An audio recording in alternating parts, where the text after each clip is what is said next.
on Sportsnet. Presented by Honda. We've been there from the start. Honda, official vehicle of the Toronto Blue Jays. Proud fan since 1977. We are at Safeco Field in Seattle, Washington, and there are an awful lot of Blue Jay fans in attendance because it is not that far from Vancouver. Just come down the I-5 and you're in Seattle, 227 kilometers, 2 hours and 42 minutes, and you're here in the midst of this playoff atmosphere.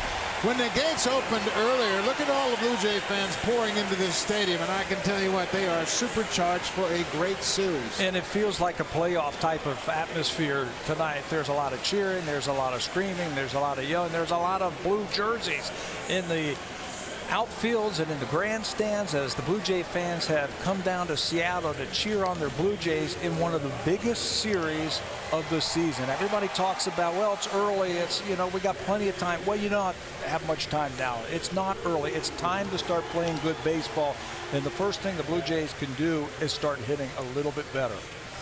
Blue Jays have 13 games left, and they're running out of time. John Gibbons Ball Club split the 4 games in Anaheim, and they can ill afford to lose this series here in Seattle. Take a look at their record, 81-68. Third in the American League is Devin Travis. He's done his part.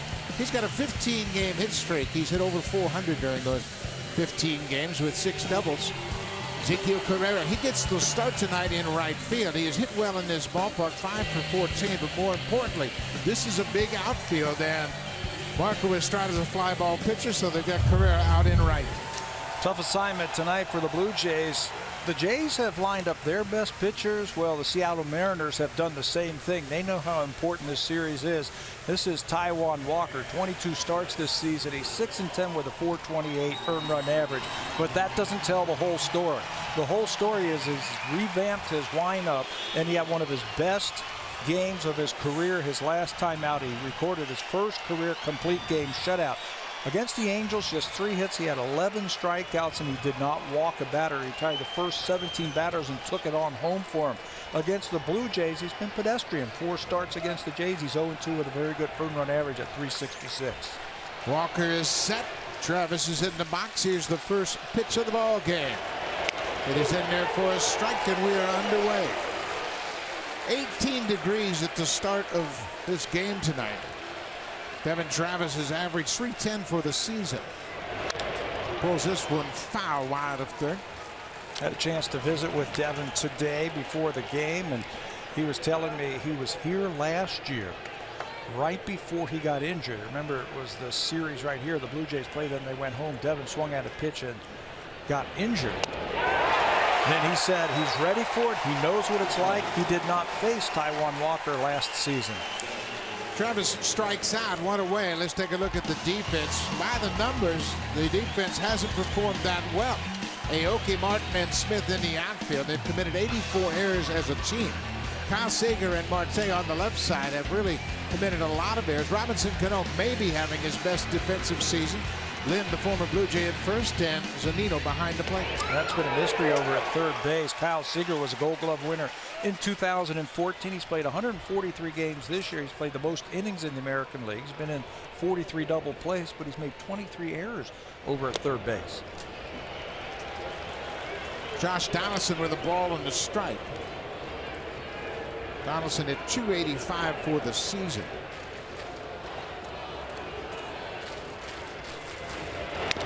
I tell you what, it's a atmosphere that is supercharged. We mentioned during the singing of "O Canada," the crowd drowned out the choir. They didn't need any musicians. They didn't need any singers because the Blue Jay fans took care of that.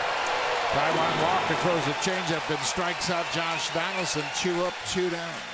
He's been better in the month of September. We told you about his last start after he made some of those adjustments, and he's off to a good start tonight. He got Devin Travis with a curveball. This time he gets Josh Donaldson. It looked like a changeup that got under the bat of Josh. Taijuan Walker, he's always had great stuff. It seems like he's just now starting to figure it out. 2 away for Edwin Encarnacion. He takes a first pitch strike. Taijuan Walker may have hit rock bottom 2 starts ago. He lasted just 2/3 of an inning, and he just Through 43 pitches, couldn't get out of the first.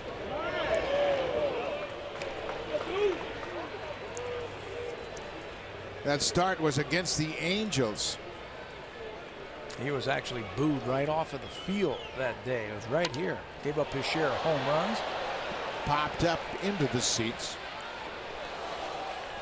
In that ball game against the Angels, he gave up 3 home runs in 2/3 of an inning. Charged with 6 earned runs. Then he went into the coach's room, met with the pitching coach, Mel Stottlemyre Jr., and said basically, I'm all yours. Whatever you want to do, I'm all in. And there's Stottlemyre, and he has really been pleased with how quickly Taijuan Walker has made the adjustments.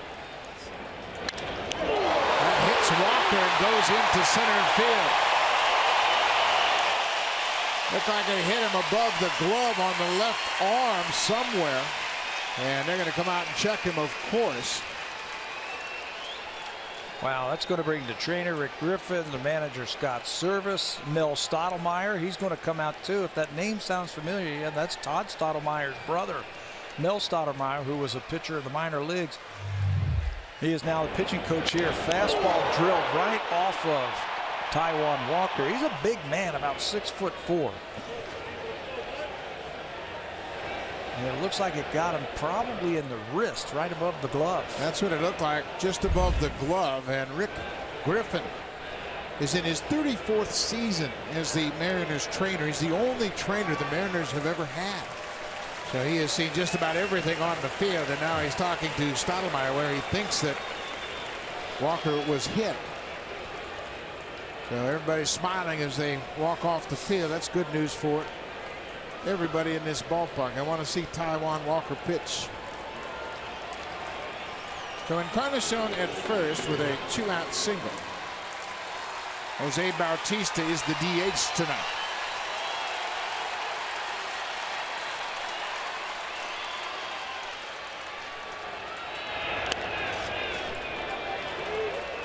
Walker bounced that curveball in the dirt.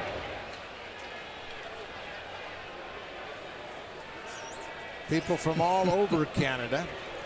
There's folks from Kelowna. I met people from Halifax that made their way to Seattle. And they are supercharged and they are ready to go. They were all here for batting practice. Gates opened up around 5 o'clock this afternoon and the fans came pouring in. And when the Blue Jays got finished taking batting practice, there was a standing ovation. Place went wild. It's interesting now, after Walker was hit by that comebacker, he has fallen behind Bautista 3-0. A sea of blue here in Seattle.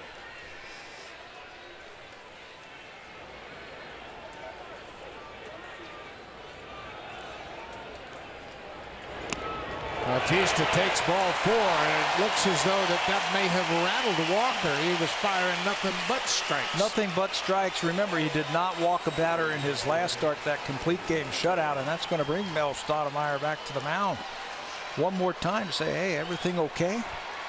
We talked about his different delivery, and he really trusts Mel Stottlemyre. He basically has said, hey, you know, things can't get any worse than they were a couple of starts ago. Take me, I'm yours. And they revamped the windup, and we'll talk about that as this game goes along. But did not walk a batter in that last start. Fired strikes until Bautista, and then wasn't even close with 4. Yeah, he retired 17 straight to start the game against the Angels last time out. Encarnacion with the 2-out single. Bautista walked right behind him. Russell Martin.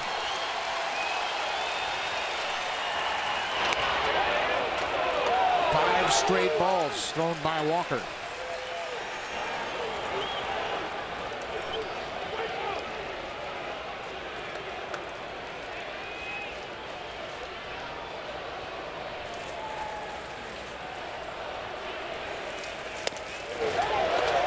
Strike. It's 1-1 to the Blue Jays catcher. Took a little something off of that one. 88 miles an hour. That might have fooled Russell. You know, a guy throws 5 straight balls. You're inclined to say, go ahead and take a strike, but not the way he has been swinging. You got to let Russell Martin try to drive in runs here early in this ball game. Third ball off the plate outside. Of his last 8 home runs, Martin has hit 7 of those with runners on base. He's got Bautista at first and Encarnacion at second here in the first inning.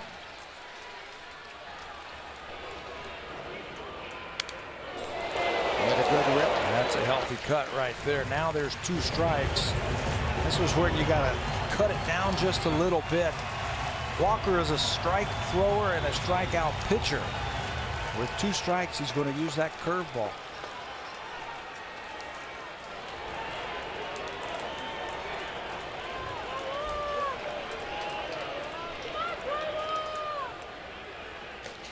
Ball off the plate. The appeal down to the first base umpire and indicates no swing. Ball down at first, so it's a full count with 2 outs. Their batters will, Tulowitzki will follow Martin if he can keep the inning going. Encarnacion from second, Bautista from first will be off on the pitch. Walker is struggling with the pitch count early. There go the runners. Martin pops it in the air high into center field. Martin, the center fielder, is there, and Walker escapes a first inning jam. A 2-out single and a walk. No damage for the big righty.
The Seattle Mariners has been given a lot of credit for the turnaround. He has implemented a grind 'em kind of attitude as far as the hitters go. And they are 9 games over 500, second in the AL West, but they are 2 games back in the wild card race. Seth Smith, boy, he has picked it up top of the order. He and Nori Aoki, 1-2 in the lineup, have done a terrific job over his last 11 games. Smith hitting .364. And then Nelson Cruz against Marco Estrada. 5 for 8 with a double and a home run. Pat, you mentioned how the middle of this order is really key for the Mariners, and the Blue Jays have to shut them down. Got to shut them down. They're good hitters. They're experienced hitters. They will go up against Marco Estrada. Marco he needs a big game today, trying to get back on track. He has lost his last 3 starts to Tampa, to Boston, and then Tampa again. Last time out, he started on house of fire. He struck out the first 5 batters he faced. Then he had another one, Wilson, so he struck out 6 of the first 9 batters. Then it was the one bad inning. He gave up a home run to Kiermaier, a single, and then another home run. He was out of the ball game. His record now is 89 on the season. This is Nori Aoki facing Estrada. Aoki is 2 for 4 against Marco. He has been a spark at the top of the order. There's a strike. It's 1-1. What a hot batter he has been. Slapping the ball all over the field. He's had a great month of September. Swinging the bat has really set the table for this Mariner team in the month of September. It's a fly ball to left. Melvin Upton Jr. moves over and makes the catch. 1 up, 1 down. Well, John Gibbons went for defensive coverage here in this spacious ballpark in the outfield, especially Upton, Pilar, and Carrera from left to right. On the infield, it's Donaldson and Tulowitzki, the veterans. Devin Travis at second, Eddie Encarnacion over at first base. Russell Martin doing the catching for Marco Estrada. And some speed on the corners. This is a big ballpark with a lot of fly ball hitters. Ezekiel Correa will get the start tonight in right field. There's 7 left-handed hitters in Seattle's lineup tonight. And Marco Estrada is a fly ball pitcher, so John Gibbons elects to go with a little bit more speed in the outfield tonight. This is Seth Smith batting .264, but right now he's hot. He had 2 home runs yesterday and walked in 3 plate appearances. There's a pitch off the plate. It's 2-0. Smith and Aoki have been hitting 1-2 in the top of the order since the 6th of September. And in that span, Smith batting .364, 12 hits, 9 runs scored. A couple of doubles and 5 home runs. Just setting the table for this Mariners team. They have scored the 2nd most runs in the month of September in the American League, thanks to these 2 guys setting the table. The Mariners have held their own against the East as well. They're 18-11 against the American League East. Swinging a drive deep to center. Pilar at the track, at the wall. He's got it. Right in front of the Earth Sports sign, deep center field. And Pilar had it measured the whole way. That's 2 batters, 2 fly ball outs. You can see why John Gibbons wanted a little bit more speed in the outfield. Marco tends to give up fly balls. This is a big ballpark. You better have some speed to run them down. Smith thinks he has another home run, but that thing just died out in center field. That gave Pilar a chance to run back and haul it in. Kevin made that one look easy. So here is Robinson Cano. And what a season he's put together. 33 homers, 87 RBIs, and he's probably had a better season with the glove than he has with the bat. 2 errors all season long. You know, that's really saying something to be able to have 33 home runs in this ballpark. This is really still a pitcher's ballpark. This is the 3rd season for Cano with the Mariners. Last season he dealt with injuries and he drills this one foul. Last year he had sports hernias and had a problem with his abdomen all season long. Just wasn't healthy and couldn't put up the numbers we're used to. He had 21 home runs, but didn't drive the ball as well as he has this year. I think comfort factor. 3rd year in the organization after signing as a free agent. A lot of better hitters around him. A lot more hitters. You know, we've seen him put up the great numbers when he was with the New York Yankees, but I think a lot of that had to do with Yankee Stadium. That was great for left-handed hitters. You don't get those cheap, easy home runs here in this ballpark. No, sir. You got to hit it to get it. To Cano, and that's a fly ball once again.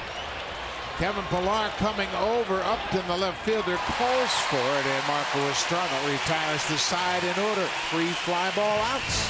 That's what you get with Estrada on the mound.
Of those changes. Well, he's always had great stuff, but now they have to refine his delivery to help him to stay in the strike zone a little bit more. On the left is the September 3rd start that you were talking about. On the right is tonight, and key on the hips and the legs.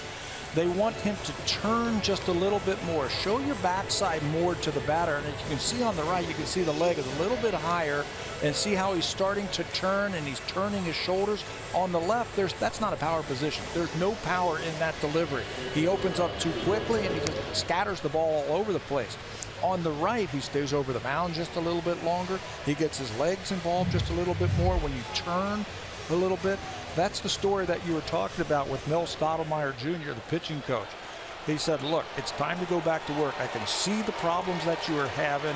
If you will come to me, we can work on it. And I think it says a lot about Taijuan Walker and the Seattle Mariners that they're in a pennant chase in September, and he's willing to change his mechanics. Mel Stottlemyre's in his first season as the pitching coach here with the Mariners. Troy Tulowitzki leads things off here in the second. Takes a first pitch strike. You know, one other thing that does when you turn like that and you start incorporating your legs, they're finding that, you know, he was 93, 94. He can maintain it now, and he's up to 96 and 97 late in the ball game.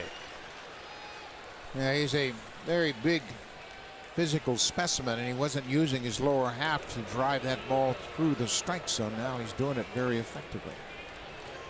He struck out 2 to start the game. Then Edwin Encarnacion hit a line drive comebacker right off his left arm.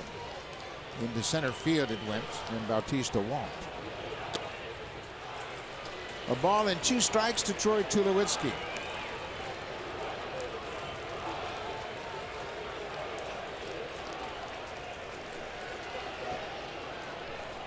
Tulowitzki swung the bat well throughout the 4 games in Anaheim without much luck. Hit the ball hard all over the ballpark. Down the left field line, out to a wall in right. Cole Calhoun robbed him of extra bases. He's had good takes, if you will, like that last pitch, a good take where he's got his hands in the hitting position, his weight is back. He's had some good at-bats. He has hit the ball hard. That time it's called a strike. Third strikeout so far for Walker. Let's see one more time. Fastball just boxed up a little bit by Mike Zunino, the catcher. But it's still another strikeout. That adds to his total. 11 punch outs in his last start. And no walks. That was against the Angels. And you remember in his previous start against the Angels, he didn't get out of the first inning.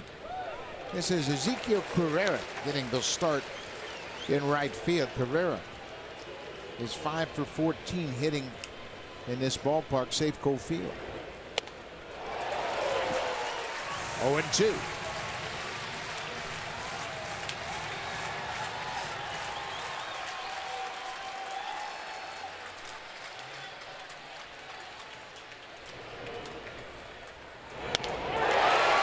A 3-pitch strikeout.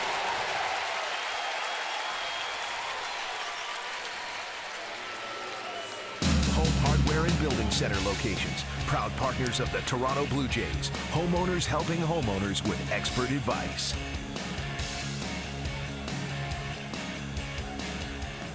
Beautiful evening in Seattle. They are just a few blocks away from the heart of the city, what they call Soto, south of downtown. Still one of the most beautiful cities in North America. What a beautiful ballpark. I'll tell you what, we said it last inning, if you can't get fired up for a game in this ballpark with this crowd and what it means in this series, I don't know, you might want to check yourself. Check your pulse. The Orioles lost to Baltimore at home earlier this evening, 5-2. Rick Porcello picked up his 21st win. Curveball bounced toward third. Seager has it. 3 up, 3 down. Taijuan Walker regrouped after 2 outs in the first.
thousands of Blue Jays fans here at the ballpark is Earl Millman. Earl, tell us why you made the trip here to Seattle. Well, it's my 85th birthday this year, and I'm still playing slow pitch with the guys behind me, and they decided to celebrate my birthday by bringing me down here. And you come from how far? We came 1,445 kilometers in 14 hours. From St. Albert, Alberta, guys. It's unbelievable how far people come to watch their Blue Jays. And for Mr. Millman here, a very happy 85th birthday. Now that is awesome, and what a way to honor a great baseball fan by bringing him down to watch the Blue Jays here at the end of the season in Seattle. And there are folks from coast to coast across Canada. Hope somebody turned the lights out. They're not all here. It just seems like that, right? Here is in the city. Marco Estrada retired the side in order. Now he's got to deal with Nelson Cruz. Cruz has hit Marco hard. 5 for 8 Cruz is against Estrada.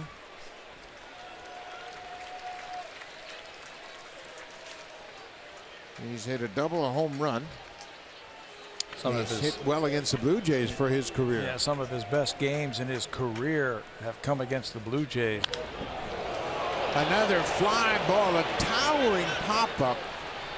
Devin Travis calls for it. He makes the catch right on the edge of the outfield grass. Cruz is retired.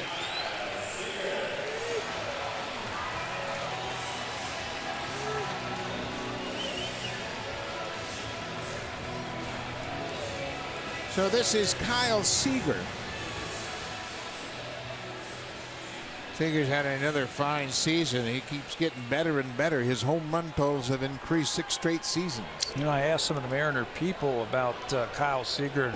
What is it about him this year having a career year? And they said, you know, he's a little bit more experienced. He's been in the league now for a few years, and he understands himself. He understands the game. But Edgar Martinez has had a big influence on him, using the whole field, hitting the ball to left field if you have to. And when you get your pitch, to go ahead and turn on it and try and drive it out of the ballpark. See those 95 RBIs. That's a career high. He just keeps adding to it. There's Edgar Martinez. What a great hitter he was. Very smart hitter, and he too used the whole field.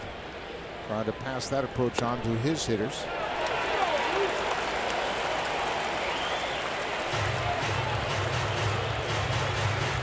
Estrada's ahead 1-2.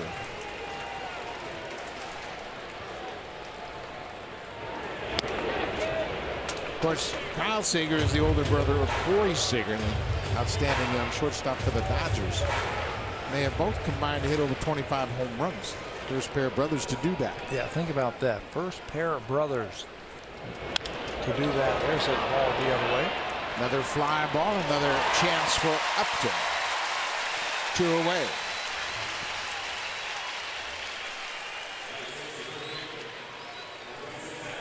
So here is Adam Lynn, a former Blue Jay. They've done a nice job with their platoon at first base between Lynn and Dae-Ho Lee. Yeah, think about the numbers. If you combine the numbers of Lee and Lind, they have hit over 30 home runs, and they've driven in over 100 runs. So they've gotten exactly what they planned for when they put those two together. They picked up Adam Lynn. They need a little more left-handed bolt, somebody to hit behind Cruz, drive in some runs, and it's been a nice platoon system. Hey, anytime you can get 30 and 100 from your first baseman, I don't care who's hitting. Yeah, it doesn't make any difference what kind of combination it is. And there's Dae-Ho Lee, who was the right-handed portion of that platoon at first.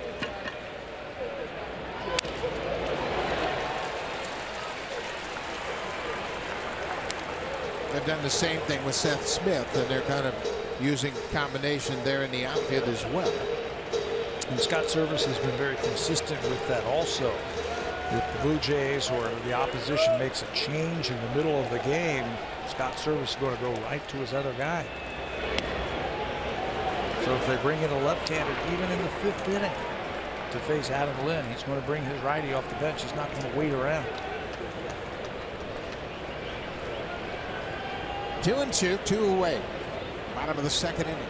Strike 3 call. Estrada gets Lind looking. First strikeout of the night.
Some points. Here's tonight's code. It's MBJ3748. You enter that code, you earn those points simply for watching tonight's broadcast. The entry box can be found on your My Blue Jays homepage. You have till 4 a.m. Eastern to enter that code, and we'll have another one for you tomorrow. Guys, it's so amazing seeing the looks on the faces of some of the new Blue Jays, like a Jason Grilli, when they come out for batting practice or come off the field and hear the reaction. These guys are absolutely blown away, as I'm sure you guys were when you played for the Jays too and came out here.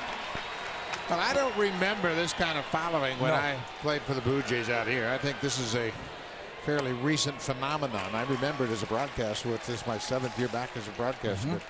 When I played, we didn't have this kind of following. It's been tremendous, and the fans deserve an awful lot of credit.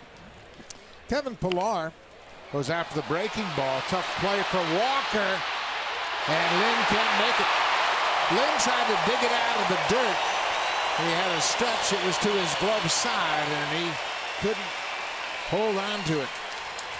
I think if the throw was a little truer, I think he would have been out, but the throw was to the inside. Watch where he plants his foot as Pillar taps this ball up the left side of the infield. Taijuan Walker gets over there, plants that right foot.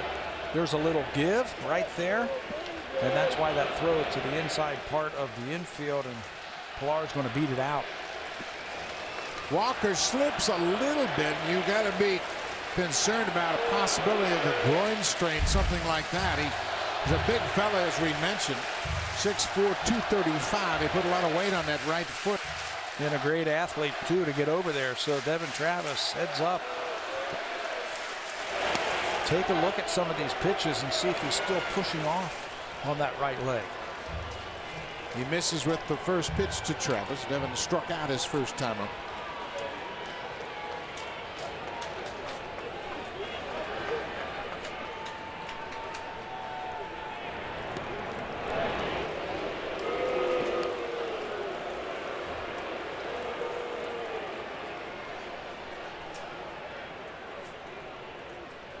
Pillar leads the Blue Jays in stolen bases. He has 12. He don't run much, obviously. He's been caught 5 times. But they probably think something might be up. This is a good hit and run combination for me. If they feel like now's the time to do it.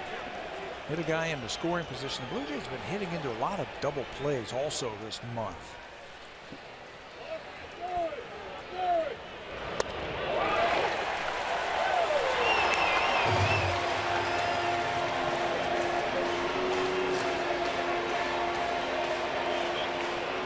Blue Jays hit into 7 double plays in the 4-game series in Anaheim.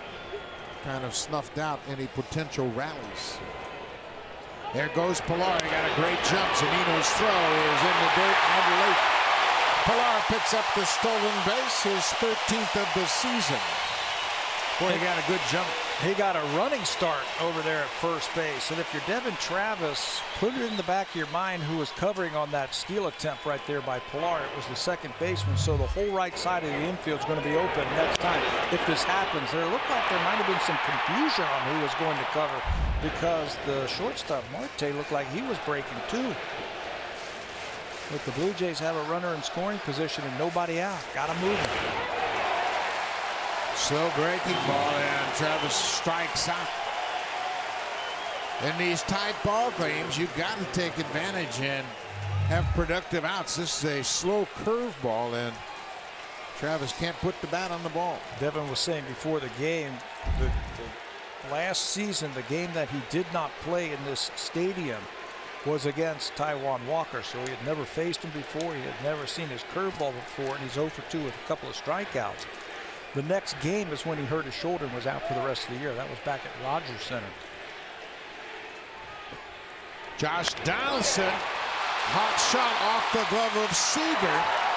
Well, we have heard this entire coaching staff sing the praises of Kyle Seager. We mentioned he has 23 errors, but he's made several plays like this. You know, and that's why I wanted to highlight him in our defense. He just takes his time. He has played the most innings of an American League third baseman, 1,282 2/3 now. He's been involved the most double plays for a third baseman in the American League with 43. He's had the most assists for a third baseman in the American League with 346, and he shows you his great range right there. Very good first step. He knocks that ball down and throws Donaldson out. Edwin Encarnacion pulls out one foul. Edwin got a base hit off the pitcher in the first inning. Hit a line drive, and it caught Walker somewhere on his left arm, maybe left wrist. We're not really sure, but he hasn't shown any ill effects after getting hit.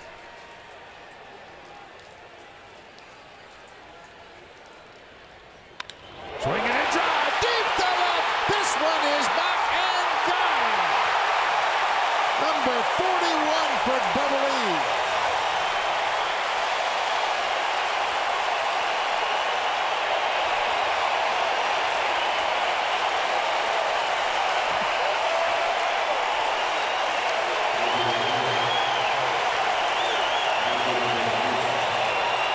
What a season Edwin Encarnacion has put together. His 41st home run. He now has 120 RBIs. That's right. Count them, 120. There's the parrot right there, decided to show up here in Seattle.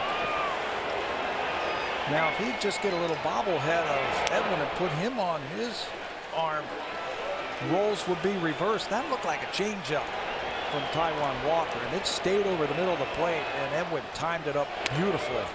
Boy, what a boost for Devin Travis and Josh Donaldson. Edwin picks him up with a 2-out home run.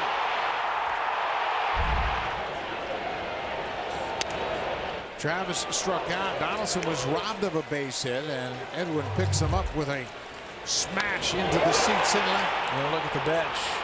They know it. They know how big that hit is. Score first. Get the momentum early.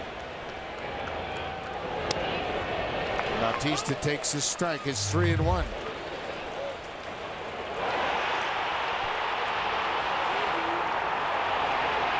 How about that shot in the outfield? The Blue Jay fans celebrating as that ball sailed into the seats. Bautista takes ball 4, his second walk of the game.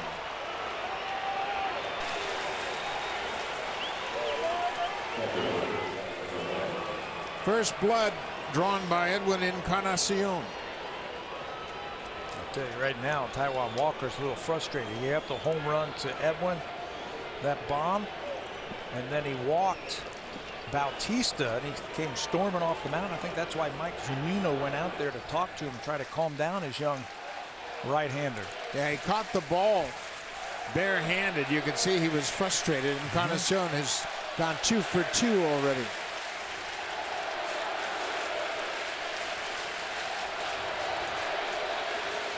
Bautista got a running start, and Walker didn't even think about him. Well, he took off, and Walker hadn't even started his delivery. That's like the Pilar stolen base. Blue Jays have something on them.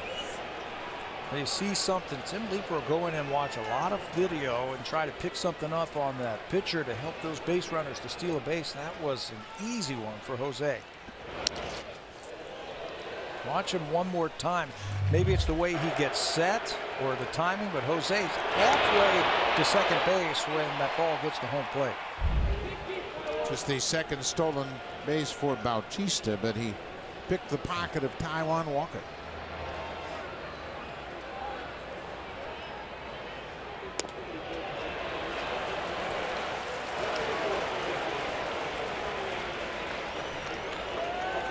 Remember, the mechanical adjustment that Walker has made is just 2 games old.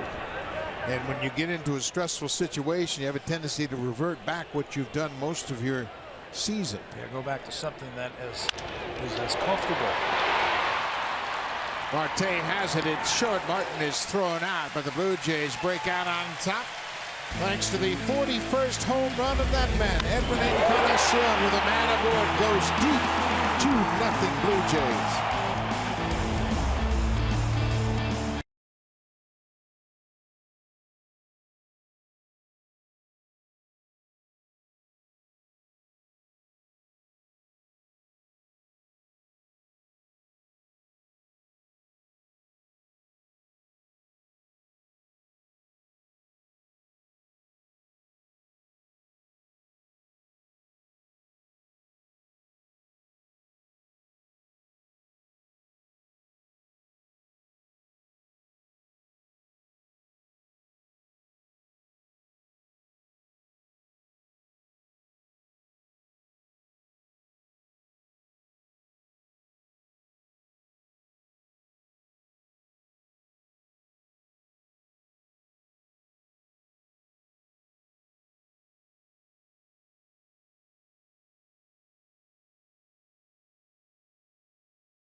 Game here in the U.S. like so many are at Safeco. You can share your experiences using hashtag from anywhere. With Roam Like Home starting at $5 a day, you can roam in the U.S. on a share everything plan. Use your phone just like you do at home in over 100 destinations around the world. Go to Rogers.com/roamlikehome for details. Guys, as you know, in a lot of ballparks, there are sections of Blue Jay fans, but here they are everywhere. Right field, left field, first base, third base. This whole park is filled with Blue Jays fans. It's a great atmosphere to be on the road and have this kind of fan support. Certainly has to do a lot for the Blue Jays. This is Leonis Martin, the center fielder. Boy, he has been a nice addition to this ball club. In this ballpark with this spacious outfield, you better have a good center fielder, and Martin can really cover a lot of ground. Yeah, he can run. They got him from the Texas Rangers basically for nothing, and he has come on into his home right here. He's got 14 home runs. Then he strikes out. So Estrada struck out Lynn to end the second, strikes out Martin to start the third.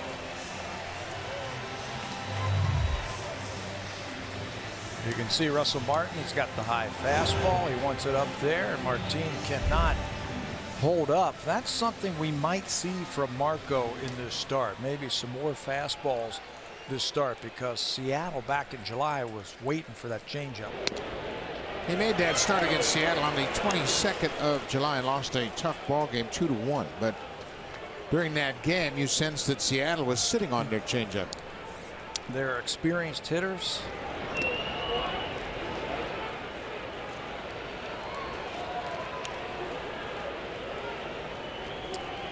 Thank you very much, and welcome to those of you who have been watching the hockey game. We've got a heck of a game going on here in Seattle. Blue Jays have a 2-0 lead thanks to the 41st home run of the season off the bat of Edwin Encarnacion. Marco Estrada has retired the first 7 he's faced here tonight. Upstairs to Zunino. But there are some experienced hitters with Seattle and some veterans who've been around, and they will make adjustments in game. One of the adjustments they made was they were looking for that changeup last time they saw Marco, so he's throwing more fastballs tonight. 3-2 now to the catcher, Mike Zunino.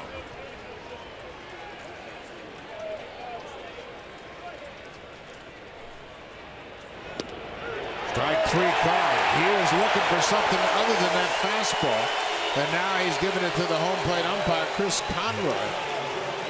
As he was walking back, he thought it was low. It looked like it had the bottom of the strike zone with the heater.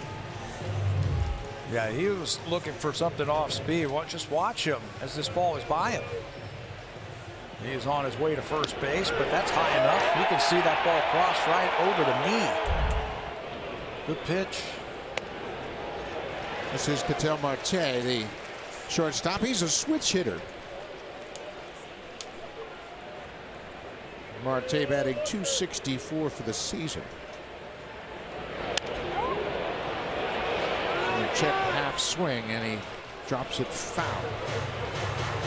Boy, Estrada's got a nice tempo going tonight early in this game. Working quickly. You see 33 pitches through 2 2/3. He started quickly in his last couple of starts.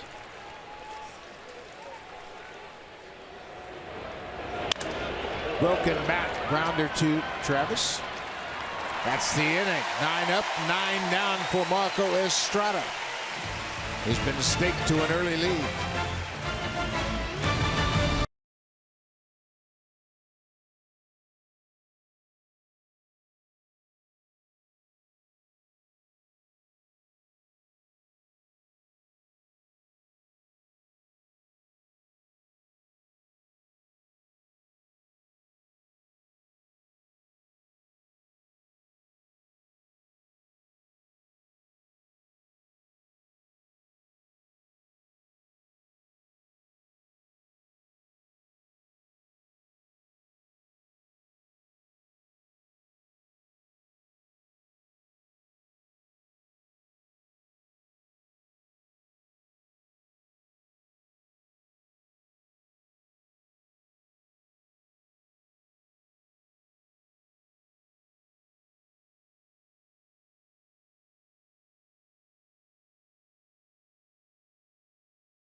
Orlando non-stop on WestJet. Doesn't that sound like a good time? You know it does. And for low WestJet fares and daily flights, you know you can book your getaway today on WestJet.com or call your travel agent. Guys, after last night's game, as down as the Blue Jays were in the clubhouse, Troy Tulowitzki took that leadership role, and he talked about the fact that this team is capable, and they have veterans in that clubhouse, and it's the veterans that are really going to have to lead the way right now. They know they have not played well. They're capable of doing more, but they're also more than aware that they cannot get down, they cannot panic. This is the time for everybody to step up rather than to get down on themselves. Well, everybody kind of knows that, but you've got to carry it out onto the field, and so far Edwin Encarnacion and Jose Bautista have done just that. Troy Tulowitzki puts a charge in this one. Back, and off the wall. Tulowitzki is headed for second. He just missed hitting a home run.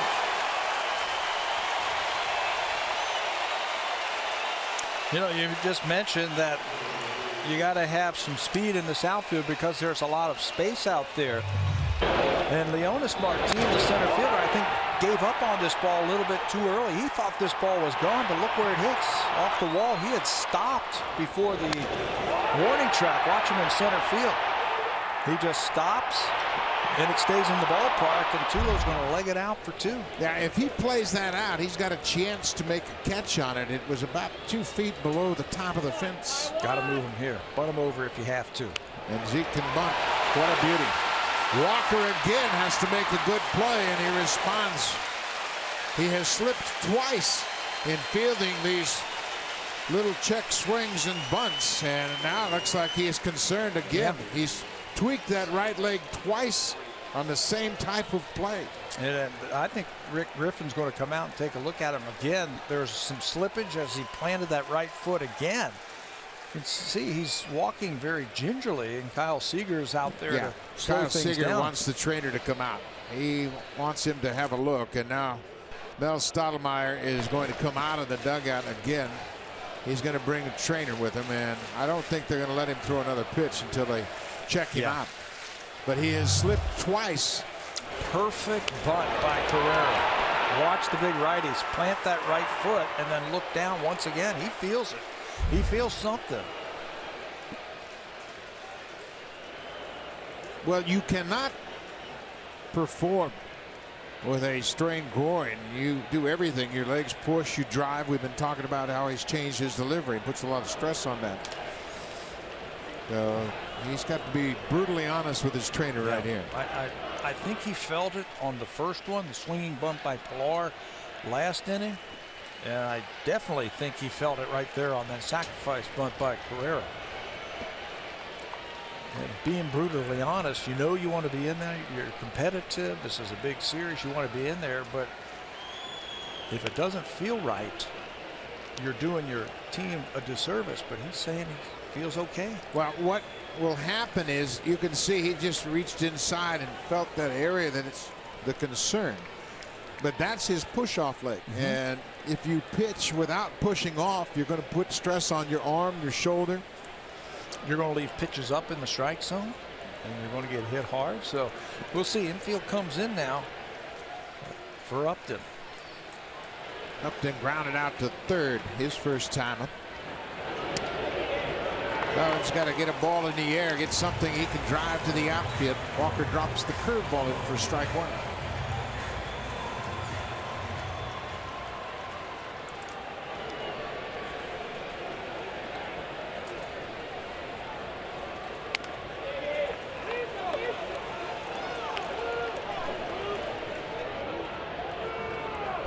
This is the 47th game for Upton in a Blue Jays uniform.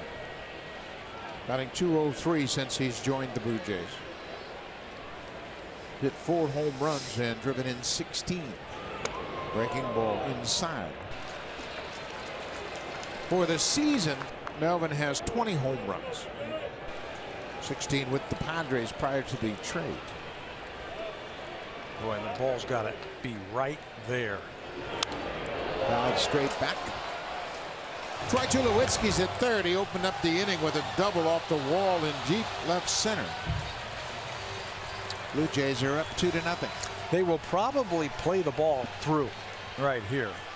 Infield in, and Tulo's getting a very short lead over there at third base, so he looks like he's going to play the ball through. Upton called out on strikes. Now he's expressing his thoughts about the strike zone. It's a huge strikeout for Walker.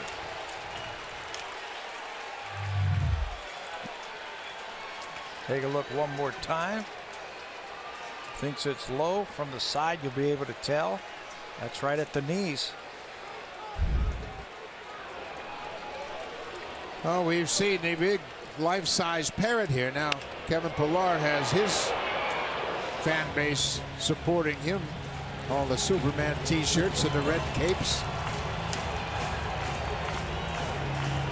Give him a thrill.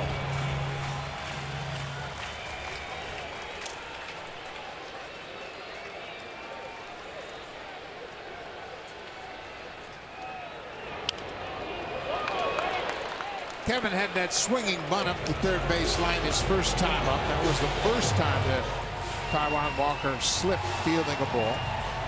Kevin legged it out for an infield hit.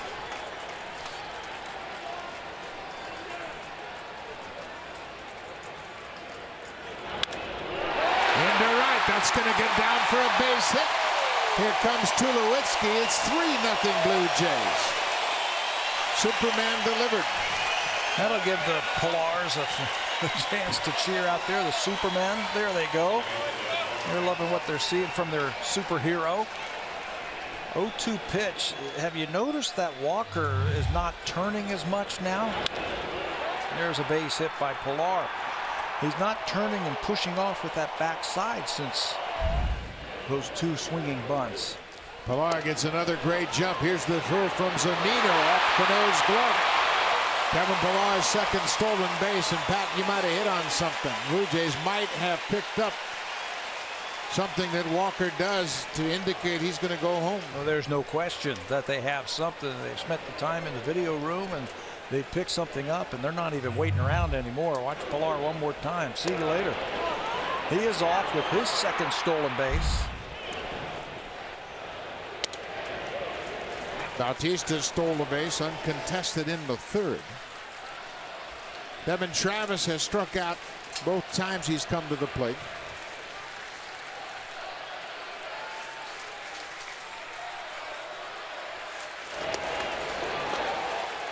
Travis, his backswing clipped the catcher, Mike Zunino.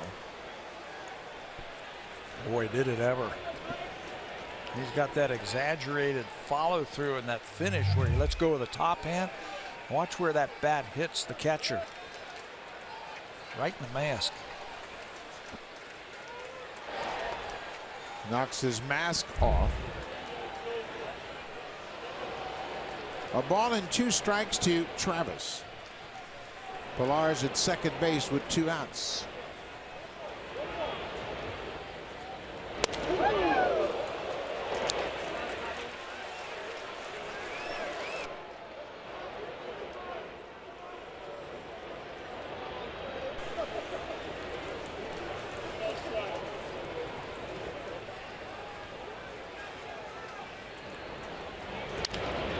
Ground ball pulled to third. Seager takes his time. The inning is over, but the Blue Jays at a run top of the 4th.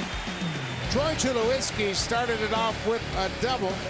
Carrera bunts him to third, and then Pilar delivers a single to right. 3-0 Blue Jays.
Season ticket memberships. That membership includes access to ticket member exclusive events and enrollment into the My Blue Jays member program. You can go to bluejays.com/season tickets for more details. And guys, maybe they should just add this to the season ticket package as well.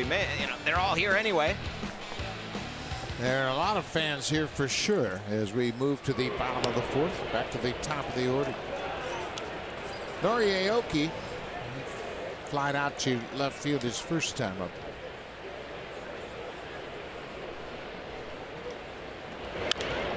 Another high pop up. Travis, the second baseman, out on the outfield grass. 10 in a row retired by Estrada. Marco, in his last start against Tampa Bay, retired the first 9 to start that game. Then gave up a single to Logan Forsythe and a 2-run home run to Kevin Kiermaier. And he eventually gave up 3 runs in the 4th. And you can bet he's aware of that now. He's going to have to continue to just mix it up.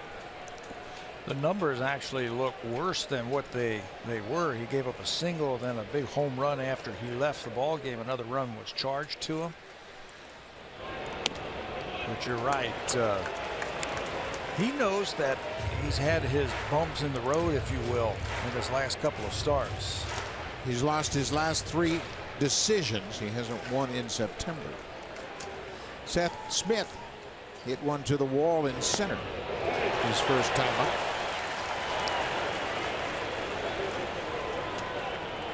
We mentioned, in my mind, this is the biggest start of the regular season for Marco Estrada in his career. Blue Jays need to snap a 2-game losing streak. Boston has already won tonight in Baltimore. Well, you got this team right on your heels, the Seattle Mariners. They come in here extremely hot. The Blue Jays have been cold in the month of September. They're hitting everything in sight. They're pitching great. They're catching everything. The crowd is fired up. And you're right, Marco needs to come up big tonight. So far, so good. It covers the strike zone and fouls it out of play. The Mariners come into this game 11-5 in the month of September. The Red Sox, with their win tonight in Baltimore, are 12-5. Scott Service in his first season done a nice job with this team. It's been a nice long homestand. This series is going to finish it off, and then the Mariners will go on the road. They looked like they were dead in the water, then got hot again, and they're right back into the talk of the wild card. Felix Hernandez will start Wednesday's game against Aaron Sanchez, the finale, and then the Mariners will go to Minnesota and Houston before they finish up here at home against Oakland. Fastball ties him up. We'll take a look at the 2 teams and how they have compared here in the month of September, and it's not been a pretty picture for the Blue Jays. You know, it's not just the records also. Blue Jays 5-11, Seattle 11-5. Look at the runs scored by Seattle, 97. Told you that's second to the Red Sox in the month of September, and they've hit a ton of home runs, 27 of them. Blue Jays just 12. Left fooled on that curveball, and he strikes out. Estrada is dealing to start this ball game. Well, you know what? He's using his fastball, and he's using his changeup, and he's not showing the Mariner hitters everything in the toolbox. First time through. Now the second time he introduces the curveball to get a hot hitter in Seth Smith. That's what you have to do. Mix it up and just keep mixing it up as the game goes along, because the Mariner hitters are too smart and they're too experienced. Do not become predictable. Robinson Cano goes after the first pitch. Cano flying out to left field in his only at bat. 3-0 Blue Jays.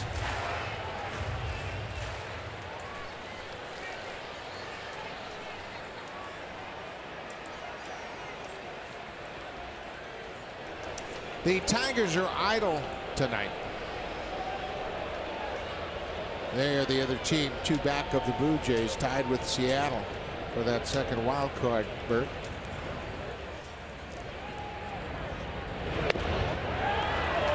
The Blue Jays obviously still have intentions of winning the division. They're not out of that by any means, and that's when you really have the best opportunity in the postseason, because you don't want to play in that wild card game. Well, you're guaranteed a series, right? If you get into the division series instead of just 1 game. 2-1.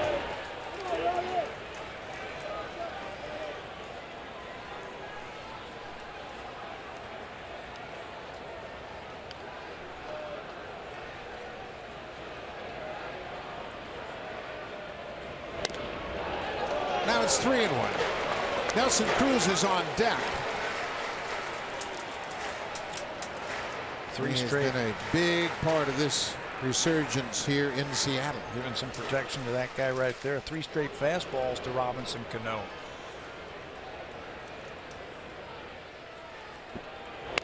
They get 4. And he walked him. That's the first base runner for Seattle.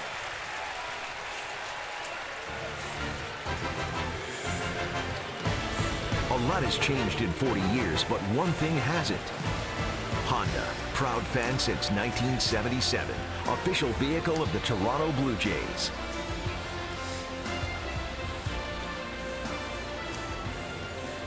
Beautiful Safeco Field, and the stands are filling up. They continue to pour in here as the Blue Jays are in town for a 3-game series. Nelson Cruz, 37 home runs, 92 driven in. Cruz popped out to the second baseman in his only at bat.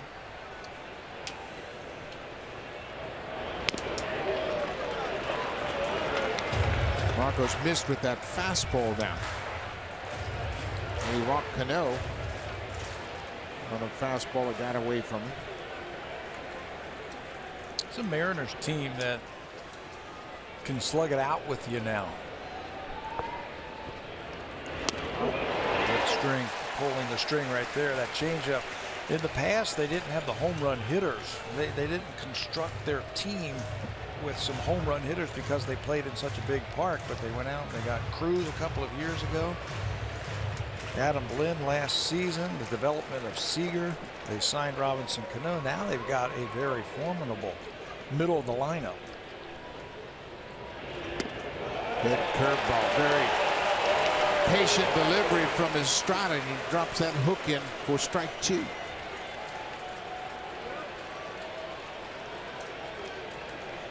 The Mariners have hit 206 home runs.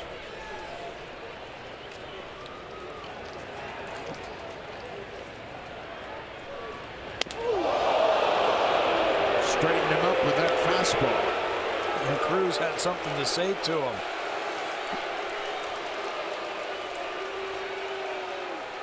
That's okay. That happens to the Blue Jays a lot when they pitch inside. You have to pitch up and in. You don't want the guy diving out over the plate. There he is right there having something to say to Marco.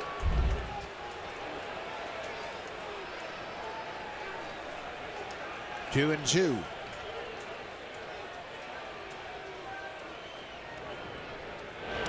Curveball, now it's a full count. 2-away. Seager on deck.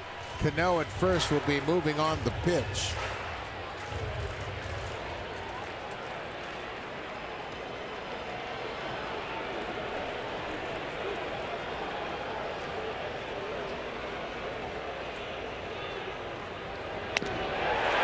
Back-to-back 2-out walks. First 2 base runners for Seattle here in the 4th. Josh Donaldson comes over from third base. Quick message to Estrada.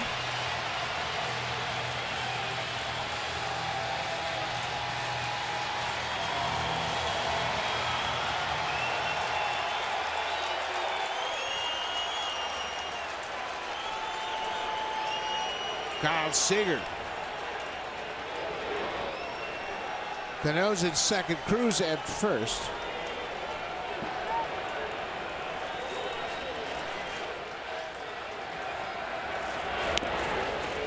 First pitch changeup for a strike. He floated that one in right at the knees. Floated right in there. Seager, he's hitting 18 of his last 20 games in this ballpark, so it's becoming very comfortable here. Over 400 with 5 home runs in those last 20 games right here. So you got to be careful. Line drive into center. Here comes Pilar. He makes a sliding catch. Kevin Pilar did it with the bat. Now he does it with the glove. Takes a hit away from Kyle Seager. And the Mariners strand a pair. Pilar has been doing it all season long. This is a line drive sinking quickly, and here comes Pilar. Makes a sliding catch to close out the inning. Blue Jays continue to lead 3-0. Now time for Blue Jays Central Update. Here's Jamie Campbell and Greg Zahn in the Samsung Broadcast Studio.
Leading their nations into a matchup we've been waiting for. Canada, U.S. The World Cup of Hockey heats up tomorrow on Sportsnet, 7:30 Eastern, 4:30 Pacific. Guys?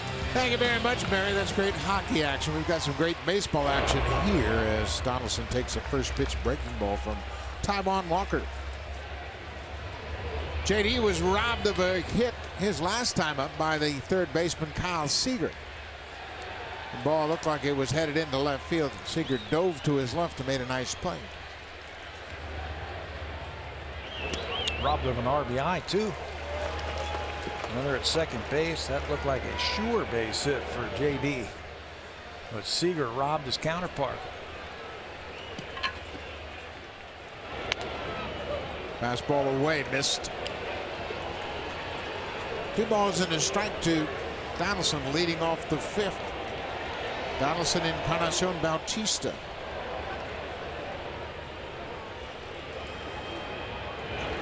Curveball. Walker takes his time, sets his feet, and throws to first. 1 away. Let's check it with Jamie Campbell.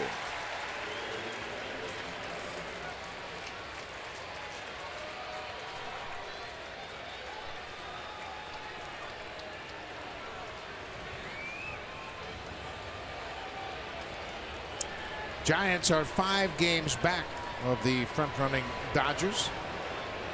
And San Francisco just a 1-game lead over the Cardinals in the wild card berth, the second wild card berth. How about the Mets? Mets have been resurgent. If the playoffs started today, the Mets would be in, and they would host the wild card game. How about that? And when Encarnacion is 2 for 2, and he slugged a home run in the 3rd, his 41st home run of the season. Slow breaking ball. No more inside pitches for you. I see what you do to him. So now they're pitching away from his power again. Drive. This one is to right, but Smith is there. Encarnacion's had 3 good at-bats to start this game. You're going to pitch away from me? I can go the other way too. Hanging breaking ball and hit it hard.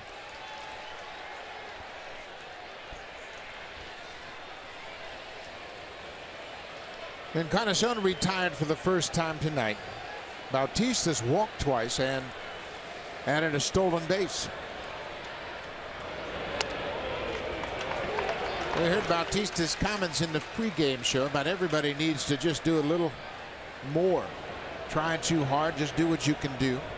They've made some mistakes. They've made base running mistakes. They haven't played well in the outfield.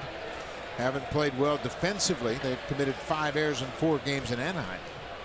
And he was quite frank and honest. Said, we just got to play better baseball as a team. Yeah, they look tight, and they looked confused at times on defense. They're better players than what they showed those last 2 games in Anaheim. And John Gibbons has continued to say, hey, we haven't played our best baseball yet. Bautista had a good cut at that pitch.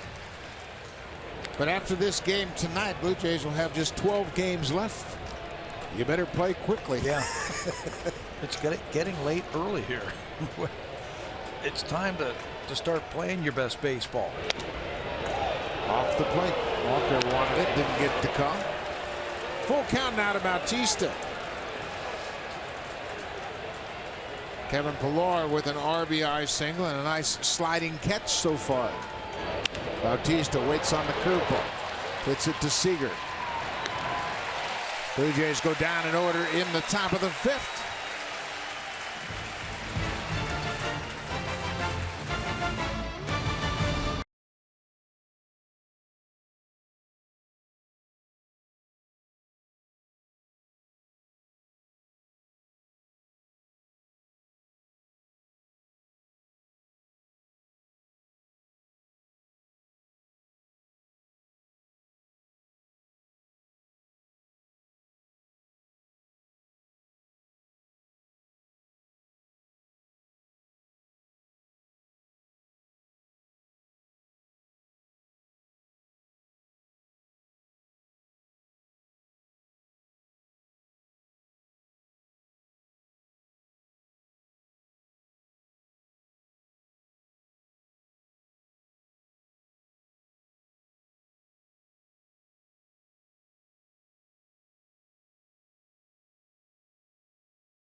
Bottom of the 5th, and it's been quite a supercharged atmosphere since the gates opened tonight. You can see Canadian fans with their signs expressing where they have come from. And everybody's having a good time at the old ballpark tonight. And these fans came in, they stood up for batting practice. They applauded Marco Estrada when he made his way in from the bullpen after completing his warm-up tosses. And they have been entertained and having a good time doing it. Lynn pulls it to the first baseman. 1 out on 1 pitch.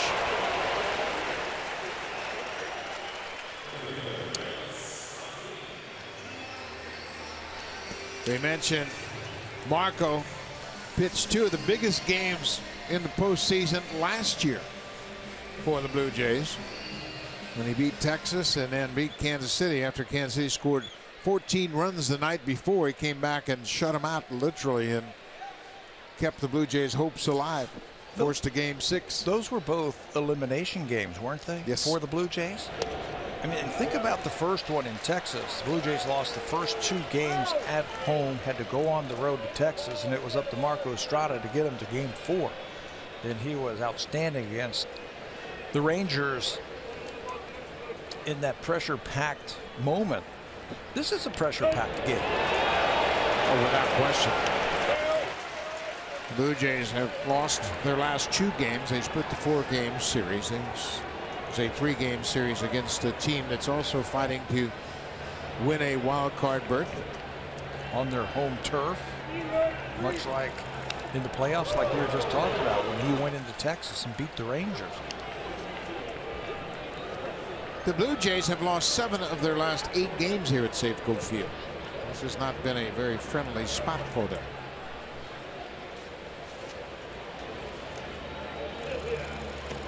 In fact, they are 22-38 all time playing in this ballpark. Since '99, allowing 6.5 runs per game over that stretch.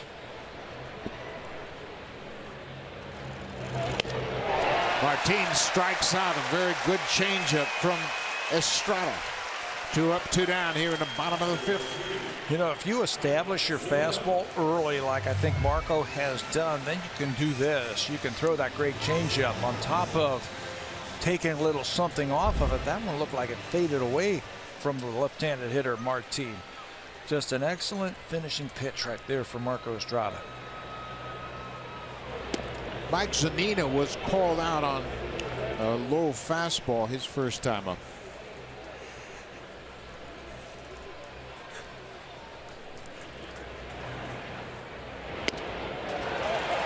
Waves at that changeup.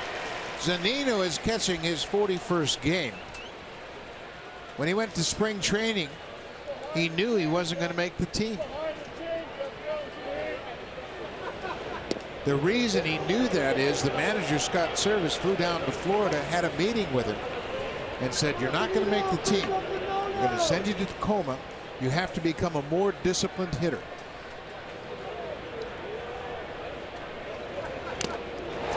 He's got power. Yeah, he was strikeouts or home runs. That's basically what he was. Last year, I think he hit under 200, but he'll hit a share of home runs.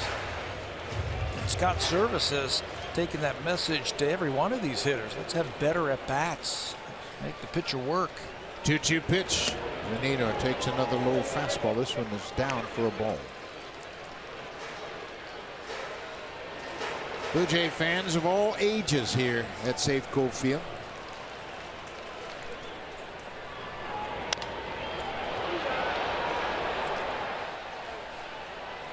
See, they're working Zunino down.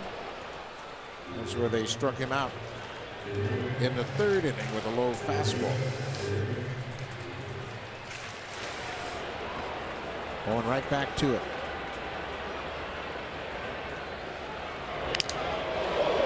Missed his spot. Martin had that mask pop off his helmet. He's been hit before right here, and that mask right there, that's his gamer mask. And I've asked him about that in the past. He said it doesn't feel a thing. And that mask really absorbs those direct shots from those foul tips. Change it, hook foul.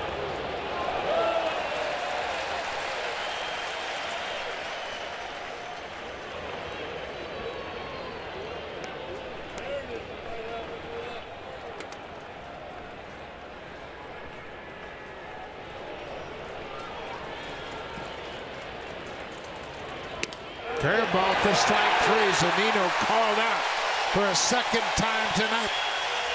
Estrada, 6 strikeouts. The Mariners don't have a hit yet.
Sportsnet. Presented by the all-new 2017 Ridgeline.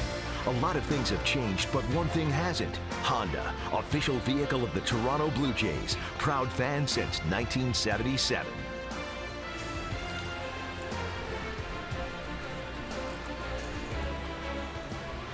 Down at the harbor, there's a lot of things going on, and a big Ferris wheel, and the Blue Jay fans, they've been all over town. We see them at Pike Street Market. We see them walking around town. They all have their Blue Jays gear on and very proud of it. See them at breakfast. Went and had breakfast today. They were sitting next to me. We started talking about the game. So, well, guys, you're here. You got to bring us some wins. Bring us some good mojo. Russell Martin, 0 for 2 so far. Blue Jays have 3 runs on 5 hits. Edwin Encarnacion, a 2-run homer in the 3rd. Kevin Pillar, an RBI single in the 4th. That's accounted for the Blue Jays runs.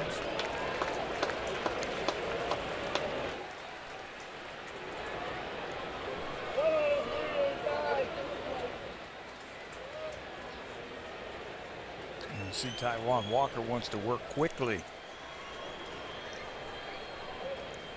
A couple of times the Blue Jay batters have stepped out as he was ready to go. They're asking for time.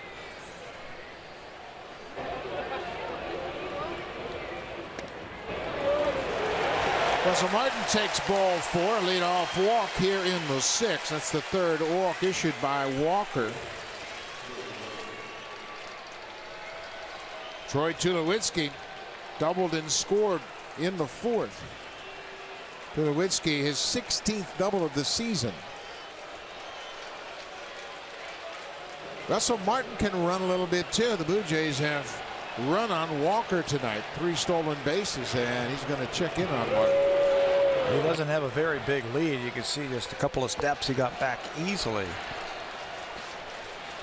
That walk to Martin is going to get that bullpen up for the Mariners.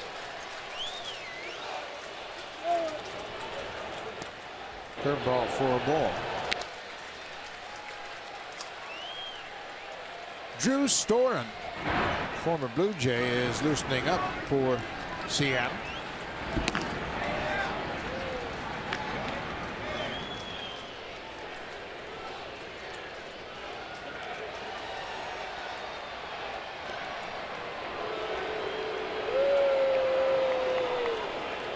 You can see the Mariners are well aware that Blue Jays have run against Walker. Yeah, that's interesting. A couple of throws over there with the catcher at first base. Not a real big lead either from Russell.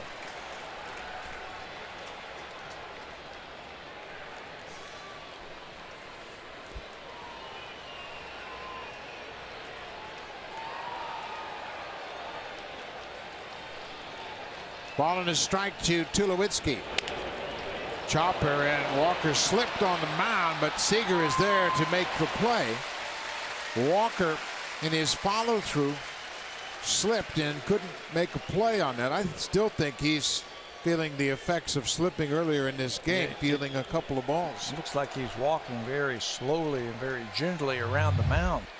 One more time, still wouldn't have been able to make the play. Breaks off, and then that time he slips with his left foot. Watch him plant and then fall down. So Tulowitzki is out. Martin moves into scoring position for Ezekiel Carrera. Carrera dropped down a beautiful sacrifice bunt in the 4th. That got Tulowitzki from 2nd to 3rd, and Kevin Pillar delivered a 2-out single to drive home Tulowitzki. That's always in the back of his mind right there, using the bunt. The infield is deep on the right side of the infield. Kyle Seager is in on the left side. You can bunt with 1 out and a runner in scoring position. Preferably you want to say, hey, drive the runner in, but you can do it if you want to. Up and away, 3-0 count to Carrera.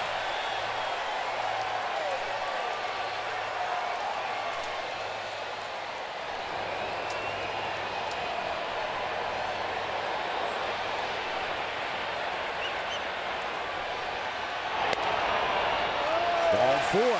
Second walk of the inning. Fourth of the game.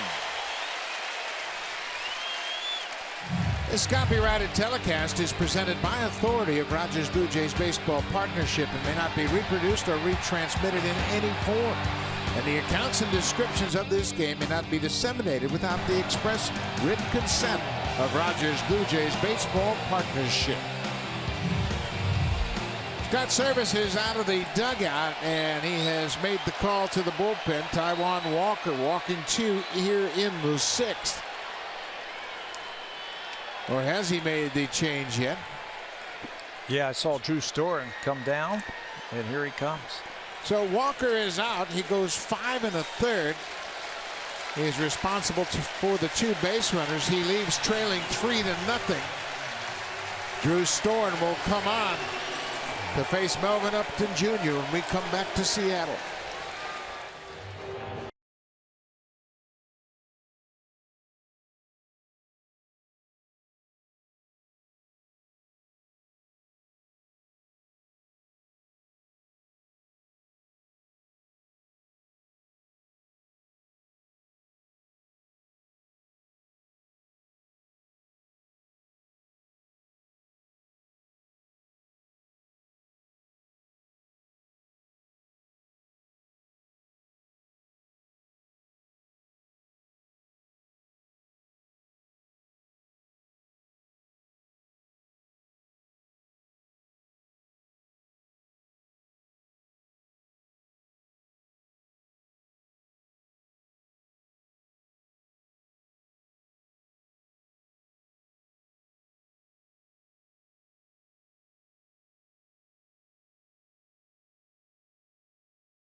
Seattle, as the Mariners picked him up from the Blue Jays, as Blue Jays traded him for Joaquin Benoit. A good deal for the Blue Jays indeed. Yeah, and a good deal for Drew Storen. I was talking to him today. He says he's very happy out here. He's fit right into this ball club. He said the first weekend that he was here was the Ken Griffey Jr. weekend where they retired his number here. He said it was exciting. He said he's fit right in and he really enjoys playing here. He's put up some decent numbers. Melvin Upton Jr. takes a first pitch strike from Storen. It was a breaking ball.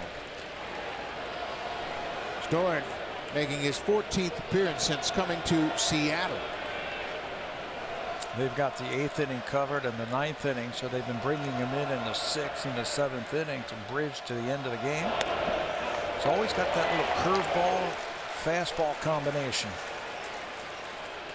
Storen has picked up a couple of wins with the Mariners. Mentioned his 14th appearance. He's pitched a total of 13 innings. His first win came on that Ken Griffey Jr. retirement jersey night.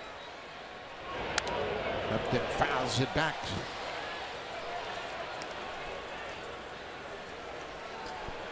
Top of the 6th inning, Blue Jays scored 2 in the 3rd, added 1 in the 4th.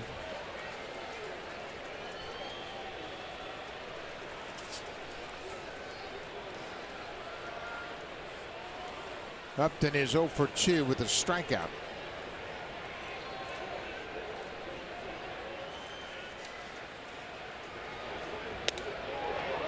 A little quicker slider, but it was off the plate outside. It's 1-2. Storen with the Blue Jays appeared in 38 games. He was 1-3 with a .621 earned run average.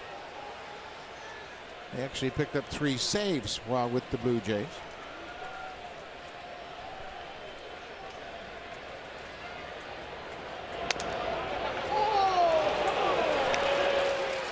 Two and 2 now. Robbie Cano has spotted something, and he's sprinting in to talk to, and he's calling the catcher out. I think he spotted something that he was doing. The catcher and Russell Martin was giving it away. Cano came in intent on talking to Zunino first, and then you saw Storm turn to Zunino and said, okay, we're going to switch signs. Hey, you got a catcher out there, and he's a pretty smart guy, been around. So it's either the pitch or the location that Robbie Cano felt he was giving away. Upton strikes out. 2 down in the inning.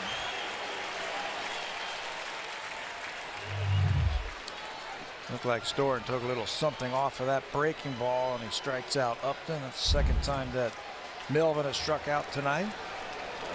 There is so much video in the game today that it wouldn't take you 5 minutes to sit down and look at some signs and come up with the pitches.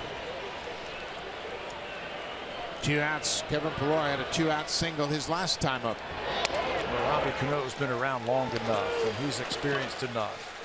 And he felt like Russell Martin was relaying something to the hitter. So right away he came in and called out Zunino, and they've changed things up. Now Russell's got to go back to work. 0-1.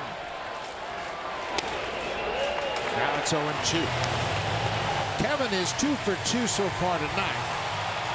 He has scored a run and driven 1 in.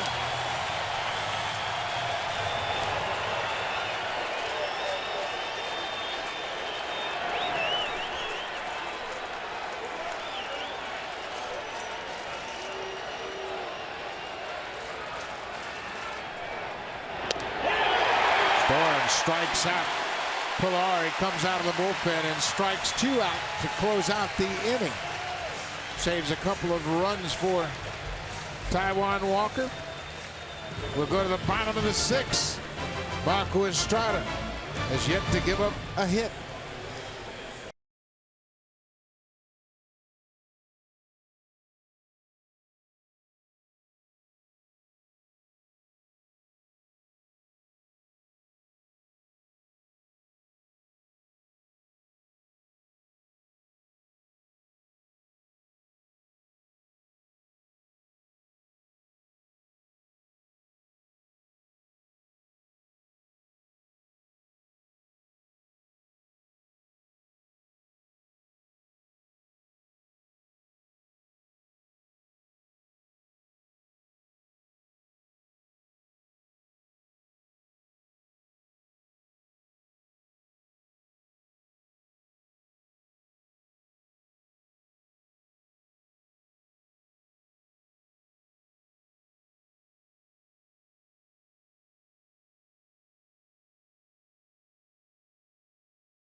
Just 2 Mariners to reach base. 2 out walks to Robinson Cano and Nelson Cruz in the 4th inning. The only 2 base runners to reach against Marco Estrada. He has struck out 6. 71 pitches thrown through 5 innings. He has used his fastball early on, established that. And he's always got that great changeup. He's dropped in a couple of nice curveballs tonight for strikeouts. Marte bunts it foul. Mariners' second most bunt hits in the American League with 27 of them. 27 bunt hits. That's the second most in the American League. So you always got to figure if you're down in this part of the lineup, you got to figure that Tel Marte is going to try and get himself on board. That's why the corners are in. Fouls that one off Martin. Once again, it's 0-2.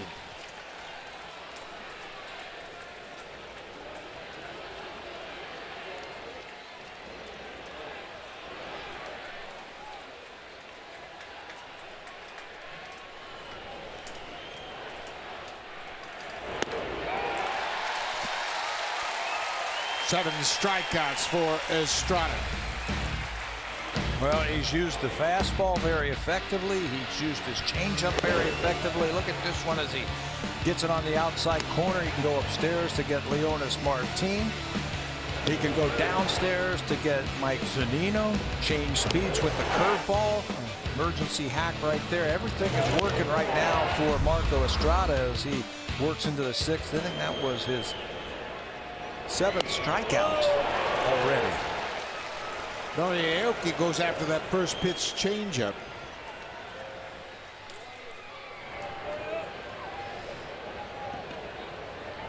Aoki has flied out to left field both times up. Strike 2. Estrada's got it working tonight. He's got 3 pitches. He's using all of them. He's unpredictable. He's throwing them when he needs to. There's a bunt up the third base line, but Martin will get it in foul territory, and that's strike 3. Aoki trying to get on base, bunts with 2 strikes and strikes out. That's interesting right there. 0-2. He tries to drop a bunt down. So Marco will get credit for another strikeout. You almost have to be perfect to bunt with 2 strikes. Well, he got the bat on the ball. It just happened to go into foul territory, and the Mariners desperate to get something going against Estrada. Well, if it's not perfect, the pitcher's going to pick it up and throw you out. If it's down the line, you're going to be a strikeout victim. Like I said, it's almost got to be perfect right at the third baseman, and it wasn't.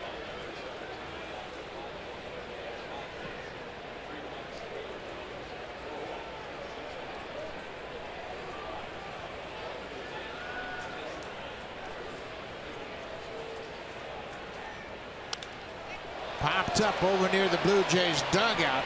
Martin has got room. He's on the warning track, and that's the inning. 6 solid innings for Marco Estrada.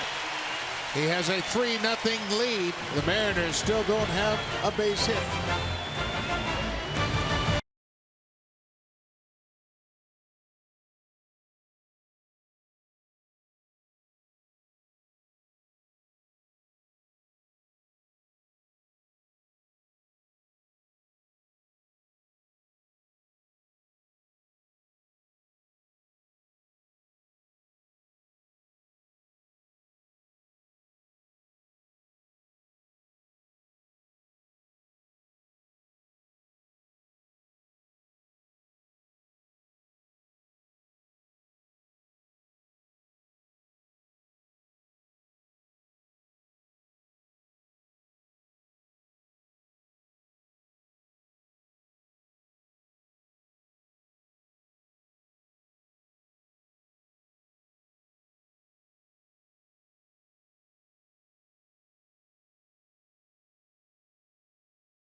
Premium, the #1 live streaming sports service, delivers everything you've come to expect and more.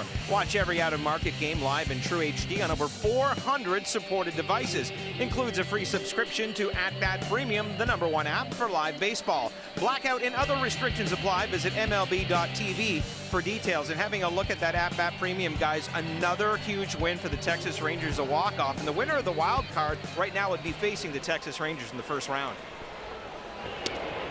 Of course, the Blue Jays know all about playing the Texas Rangers, and they had a terrific division series against them last year. And the fireworks of the regular season this year, that would be interesting. Drew Storen struck out Upton and Pilar, the only 2 batters he faced. That closed out the top half of the 6th. Devin needs a base hit. He's 0 for 3 with a couple of strikeouts, trying to extend his hit streak to 16 straight. A career high 15-gamer at stake.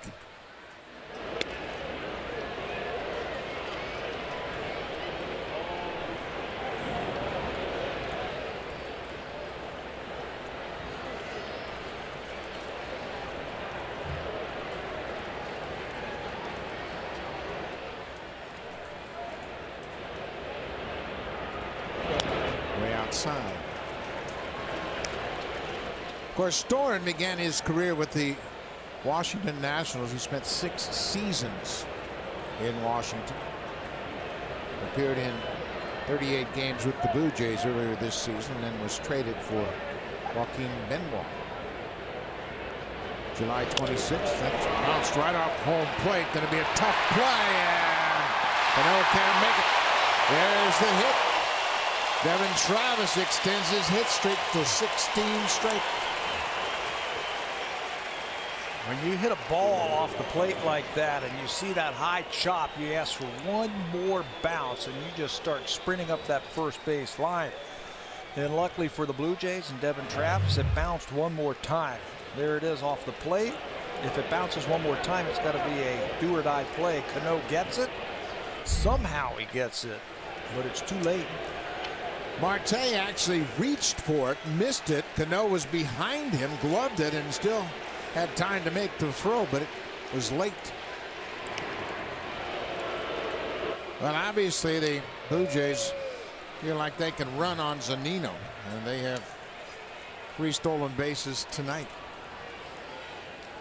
Yeah, a couple of those were off of Taijuan Walker, who's now out of the game. Different situation here when you've got Donaldson, Encarnacion, Bautista coming up. John Gibbons doesn't want anybody to run into any outs. That's happened all too frequently lately. One of the aspects that Bautista talked about, we got to do a better job of running the bases. 0-1 to Donaldson. Now it's even at 1-1. Josh has gone 0 for 3 so far tonight.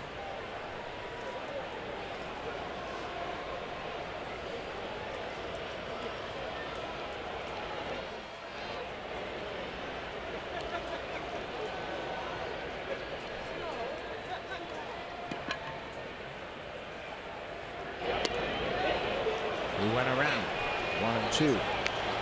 Donaldson asking the home plate umpire, you got to check. And he says, no, I don't. If I think you went around, John Gibbons is going to come out and try and keep his third baseman in the game. Donaldson just asked the umpire, Chris Conroy, just check it down at first. Donaldson believes he checked his swing. It looked like he went around.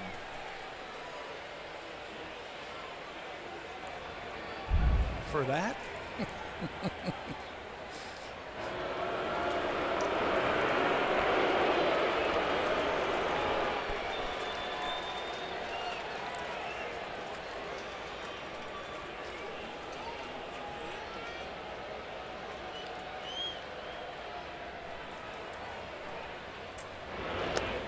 Breaking ball outside. It's 2-2 now. We're in the 7th inning. Bautista and Brooke Jacoby trying to put together a little game plan here. Offensively, the Blue Jays just haven't been swinging the bats all that well. They have 3 runs on 6 hits tonight.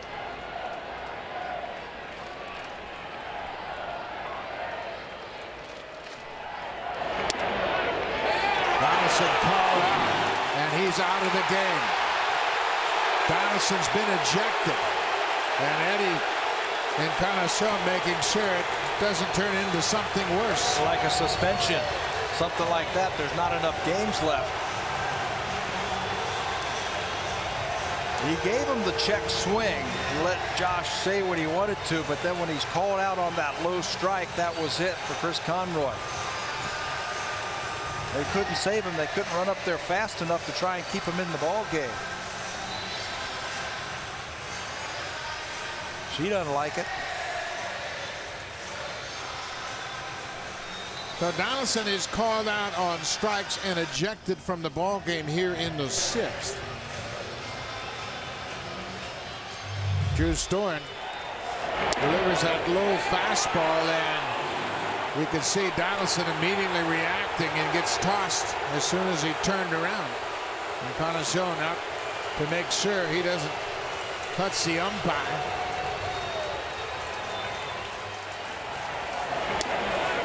That's been a strike all night. He has called that low strike on both teams tonight. Well, Donaldson is out of the game, 1 out in the 7th. We're going to break away as the Mariners have made a pitching change.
In relief of Drew Storen, and it's been a disappointing season for Scribner. He has only been activated off the DL on the 1st of September.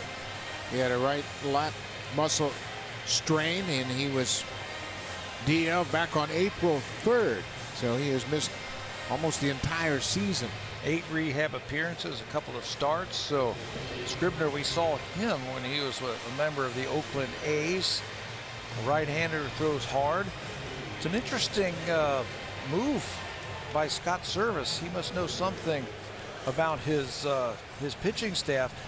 Drew Storen comes in and strikes out 3 batters and gives up an infield hit. He's out of the ball game. I guess he just wants to give Encarnacion and Bautista a different look other than their former teammate Drew Storen, so they bring in Evan Scribner. It is kind of a curious move, but Encarnacion has hit the ball hard all 3 times he's come to the plate. Edwin singled off the pitcher, Taijuan Walker, in the 1st. Then he had a 2-run home run off Walker, a deep drive to left field. And then he lined out in the 5th. All of those at bats against Taijuan Walker.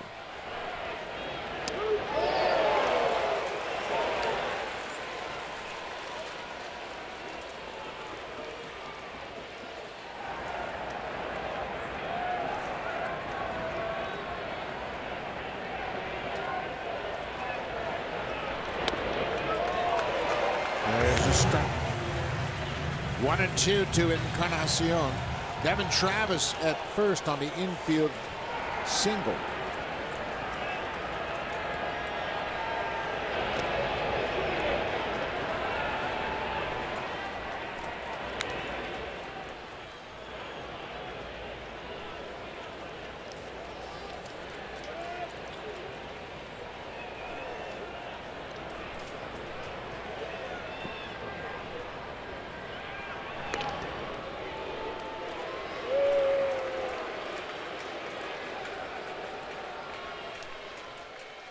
I think Scott Service may have just made the change because the breaking ball that Scribner throws. A little bit bigger, a little bit slower than Drew Storen's. And the same for the starter, Taijuan Walker. Just a different look. Right? That's a fastball there. Edwin fouled it back. Well, he knows his team better than we do, and he understands where they are, when they pitched, all that kind of stuff. But Drew Storen was cruising. Faced 4 batters, struck out 3 of them, gave up an infield hit.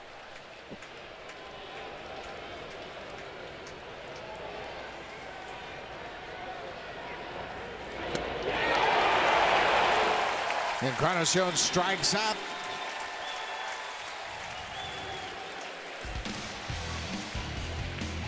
Home Hardware and Building Center locations, proud partners of the Toronto Blue Jays. Homeowners helping homeowners with expert advice.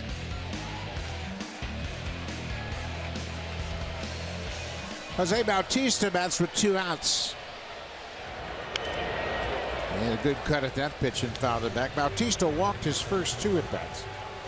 And he grounded out to third base in the 5th inning. Blue Jays need some add-on runs. That's what they were so good at last year. They'd jump ahead 2-3, 4-0, and then they'd add on some runs as the game went along. There's another stolen base. I mean, Devin Travis had a running start once again. Tim Leeper at first base. He's the guy that always breaks down the pitchers' deliveries, their release times, and he's picked up something that the Mariner pitchers are doing tonight. 1001, 1002, and then they go home. They're not varying their hold times on the mound. High leg kick, and that's an easy steal for Devin Travis. Big run out there at second base now for the Blue Jays. Bautista checks his swing, and Paul Mart down at first base confirms that.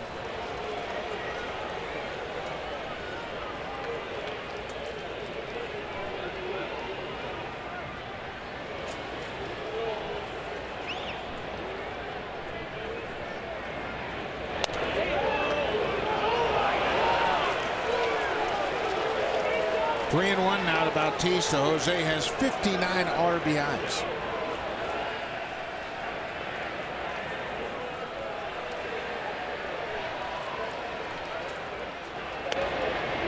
He walks for a 3rd time tonight. He'll pass the baton to Russell Martin. And he was not going to go for that pitch just off the plate, and now it's up to Russell.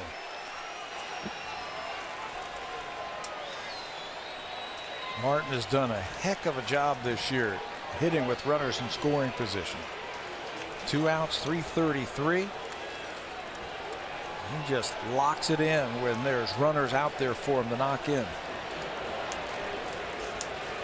Slow breaking ball in there for strike 1. Of course, Russell's had a big resurgence in the second half of the season. Since August 1st, he's hit 12 home runs and driven in 32.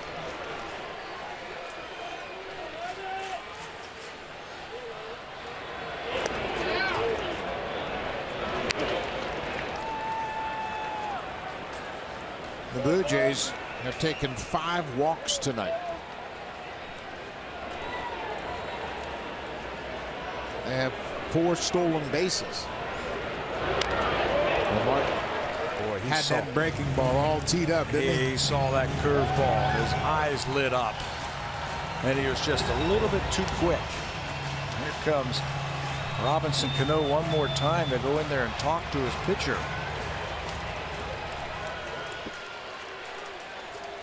Hey, don't throw him another hanging curveball. Yeah, that's an easy message, isn't it? I think he's on your curveball.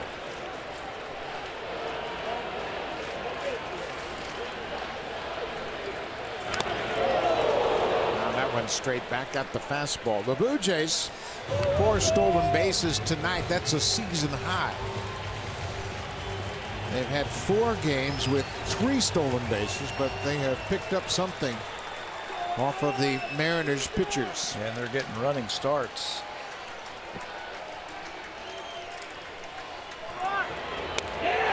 Slow curveball, and Martin strikes out. Scribner strikes out a pair. And we will go to the bottom of the 7th. Blue Jays lead it 3-0.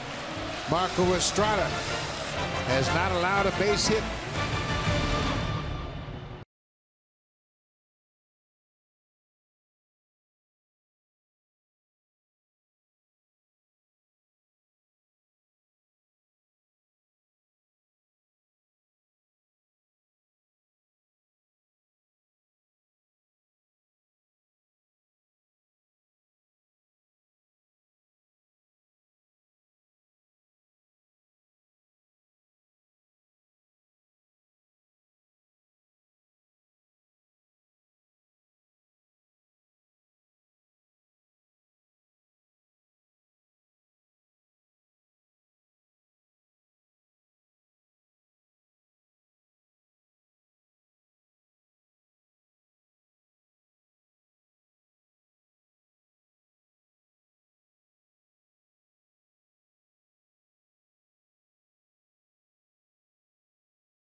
They move to the bottom of the 7th here in Seattle. The Blue Jays have a 3-0 lead. Marco Estrada has thrilled his Blue Jay fans here in Safeco Field. Estrada has not allowed a hit, walk, Chu. They came back-to-back in the 4th inning with 2 outs. He walked Cano and walked Nelson Cruz, but then got Kyle Seager to line out to Kevin Pillar. Darwin Barney takes over defensively at third base as Josh Donaldson was ejected from the game by the home plate umpire. The 2 batters that he walked are going to be the first 2 batters of this inning. And in those at-bats versus Cano and Cruz, he kept trying to pump fastballs in there, and he just kept missing. It felt like that was the pitch with those 2 hitters, that they might be sitting on his off-speed pitches, so they started pumping in fastballs.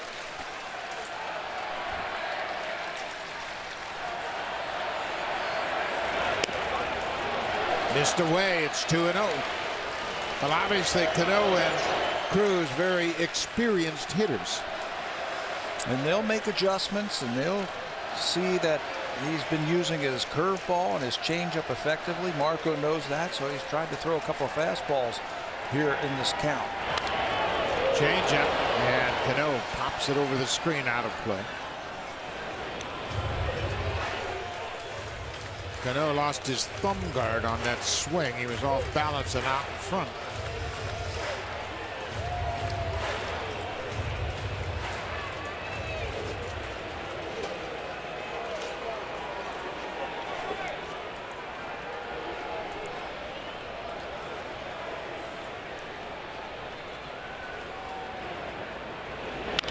Curveball up the middle. Cano gets the first hit of the ball game for the Mariners.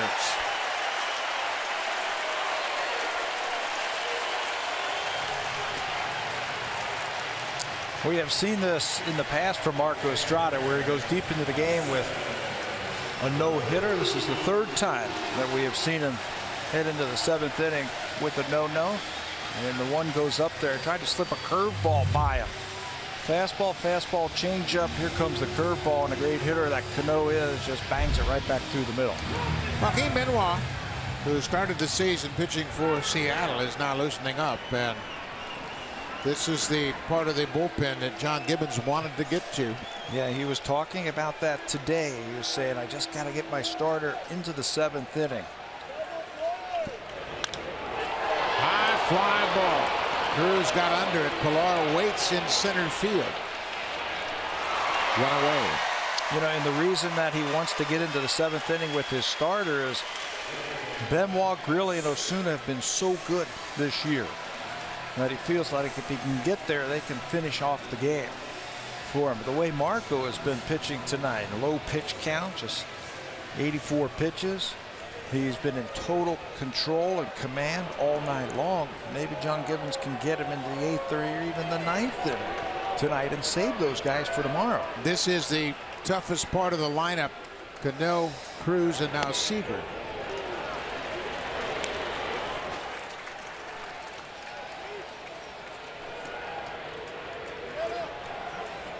Managerial decisions are very fluid. You just have to continue to trust what your eyes are telling you.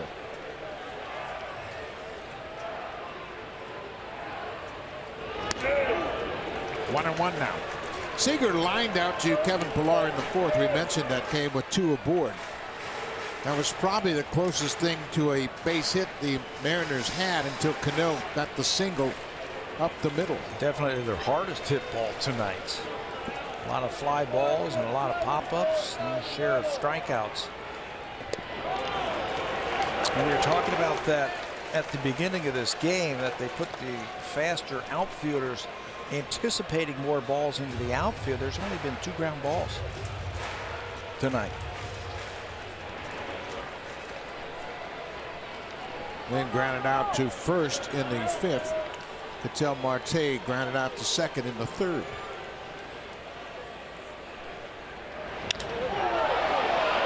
Pillar again in center.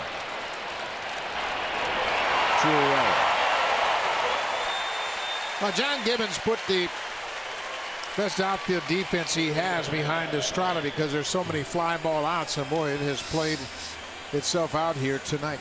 And the Mariner hitters, they have a lot of sluggers, especially in the middle of their lineup, and they're going to try and hit their share of home runs, and they hit a lot of fly balls. And it's a matchup where if you're the manager, do you want a little bit more offense or do you want a little bit more defense? And tonight, John Gibbons went with a little bit more defense, and it's paid off for him in the outfield.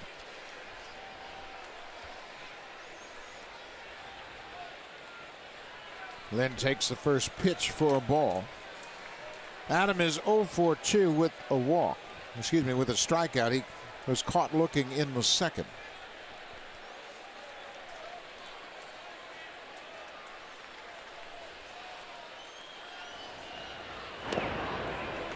Missed again away.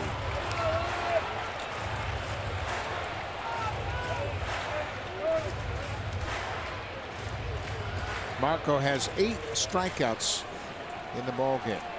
5 of them from the bottom 3 in the order. And that's where he's heading now. He's 1 pitch away from getting into that spot.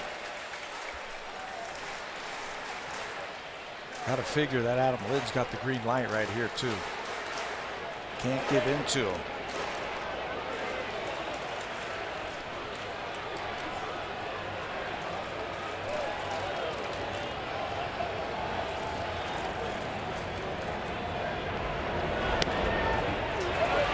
Just off the plate, called a strike. 3-1 now. 2 outs. We're in the bottom of the 7th. The Blue Jays have a 3-0 lead. Marco Estrada has allowed just 1 hit. A leadoff single to Robbie Cano here in the 7th.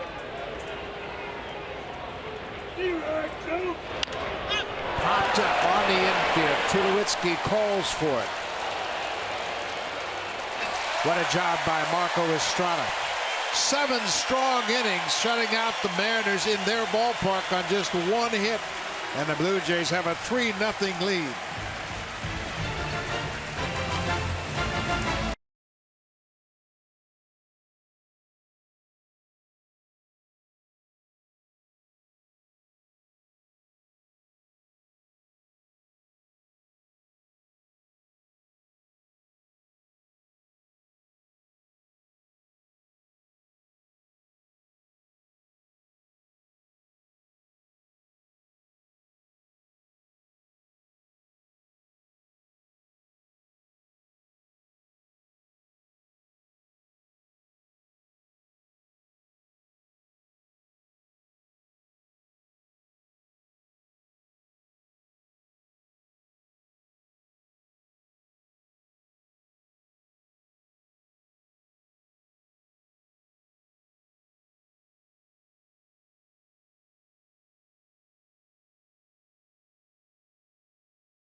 A Blue Jay fan, the Sportsnet app is a must-have. It lets you stay up to date with the latest scores, breaking news, game highlights, and analysis of Canada's team.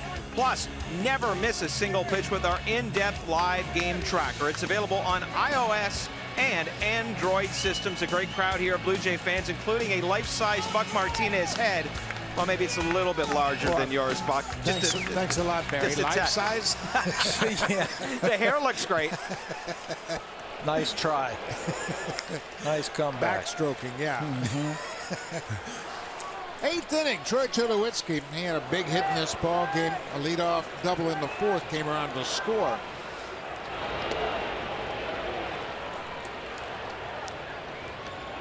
Evan Scribner came into the ball game with 1 out in the 7th in relief of Drew Storm. He struck out Encarnacion, walked Bautista, and struck out Martin.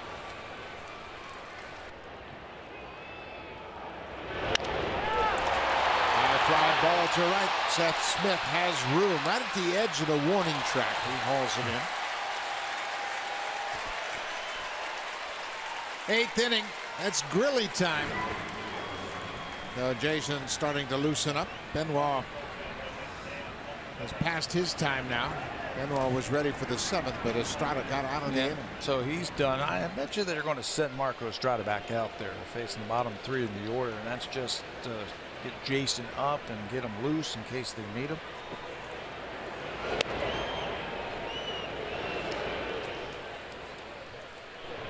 Ezekiel Carrera contributing to that run in the 4th inning. He dropped down a beautiful sac bunt to move Tulowitzki from 2nd to 3rd.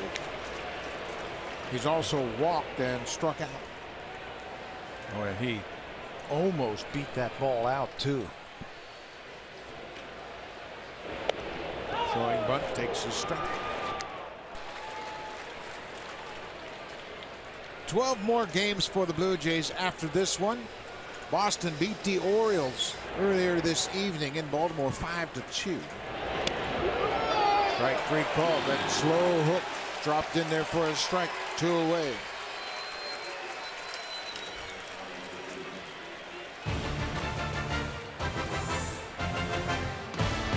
The all-new 2017 Ridgeline, our newest vehicle and their newest fan.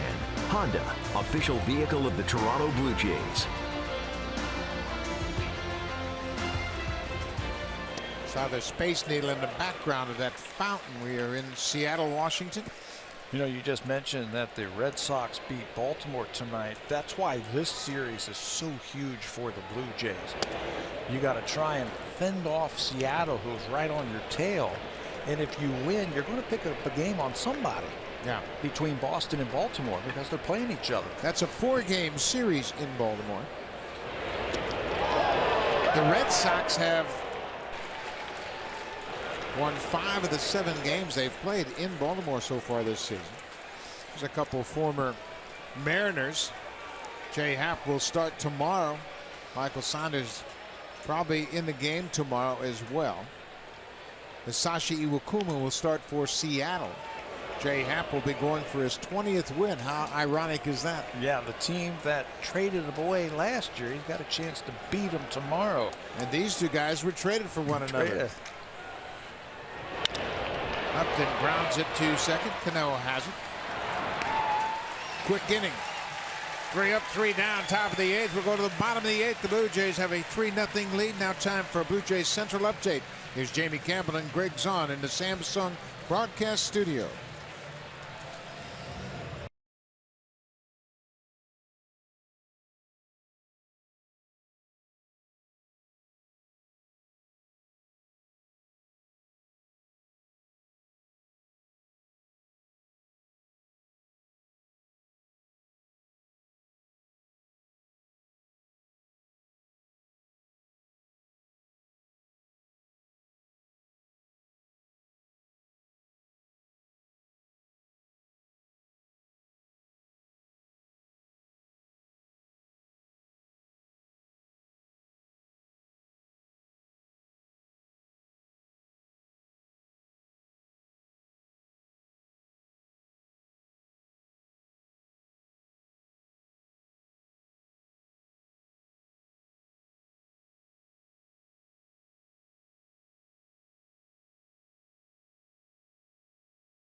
Might be a fight I'd pay to see. Puig and Bumgarner, a couple of big boys going in. Dodgers, Giants. Come on, Dodgers, it's September. Giants. Let's go. Absolutely. Marco Estrada out to start the 8th inning. Leonis Martin will lead it off. As Pat mentioned, the bottom 3 in this batting order for Seattle have struck out 5 times.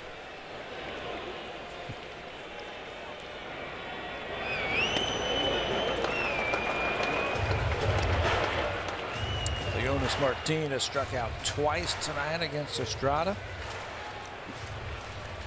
He might be taking some pitches here. They need some base runners. 3-0. Grilli continues to throw down in the Blue Jays bullpen. He is ready.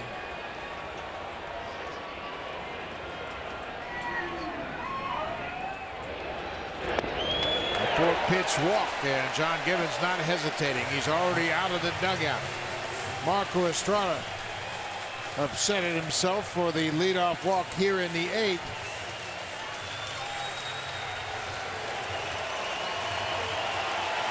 But what an effort by Marco Estrada. Exactly what the Blue Jays needed to start this series. Get me into the 8th inning. I can turn it over to my bullpen. You got enough hits, and the fans, all the Blue Jay fans, are giving him a standing ovation.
A lot of Blue Jay fans here, and Jason Grilli, his fat head is up there as well.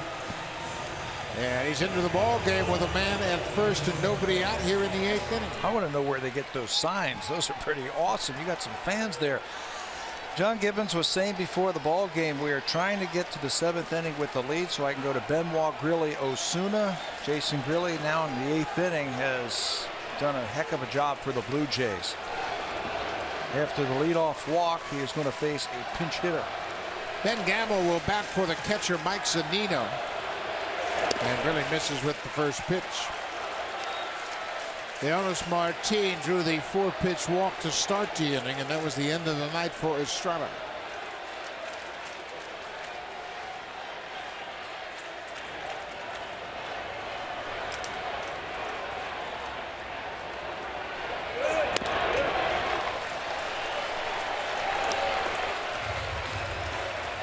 Two balls and no strikes. Blue Jays have lost the last 2 days, so their 7th and 8th inning guys have had some time off.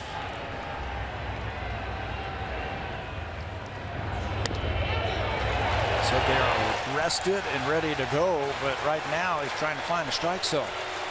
Brett Cecil loosening up quickly.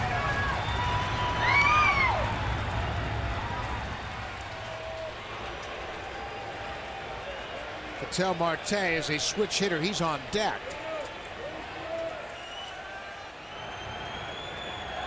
A 4-pitch walk. Back-to-back walks here in the 8th inning. Well, that's not how you want to start it. They haven't really sniffed many hits tonight. Can't defense a base on balls. Now this will be interesting how Seattle plays it. Roberto Osuna has gotten up alongside Brett Cecil. Louis Rivera giving the infield the instruction. This isn't a bunting situation. Seattle doesn't want to give up an out. Well, they haven't thrown a strike yet this inning. You don't want to give them an out. Marte is 0 for 2, struck out in the 6th.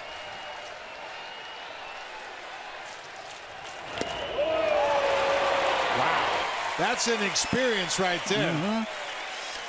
Marte going after the first pitch after Grilli walked the pinch hitter on 4 pitches.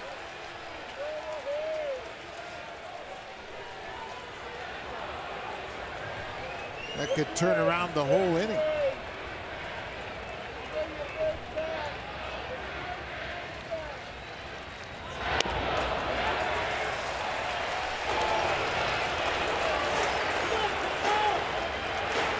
Ball and a strike to the number 9 hitter.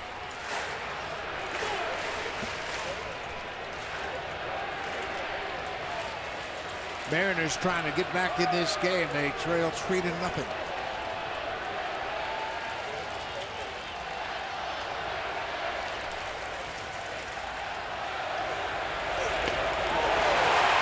Strike 2.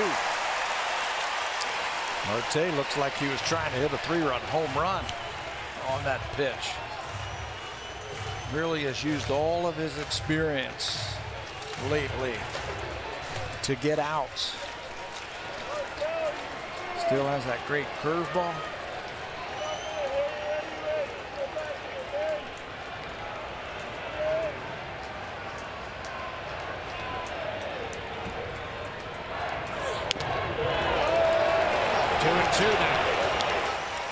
He's had one of the higher strikeout percentages since they acquired him at the end of May. He needs a strikeout right here. Get an out without those runners advancing.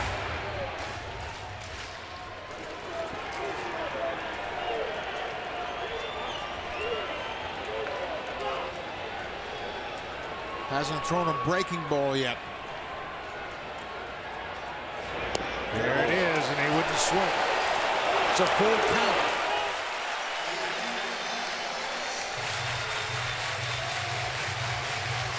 Aoki is on deck. Martin walked to start the inning. The pinch hitter Ben Gamel, he walked as well. Aoki has had a hot September.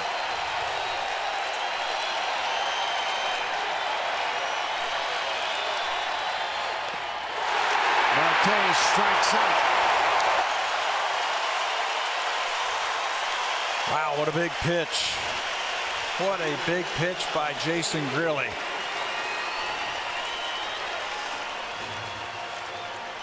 He ran it full to 3-2 and then paints him on the outside corner for the strikeout.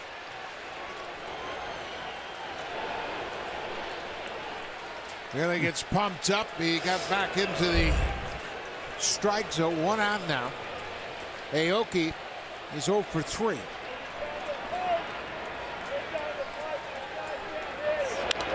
Swinging a drive to right. Carrera turned around, makes the catch. Going back to tag is Martin at second. He'll go to third. But now there are 2 outs. You know, and some decisions right now, I think, for the Blue Jays. You got Seth Smith coming up, and he's been hitting home runs. He hit a couple of home runs yesterday. You got Brett Cecil warming up in the bullpen. John Gibbons is going to think about this one as he looks over that roster and looks over his options. Seth Smith has hit 143 against lefty pitching.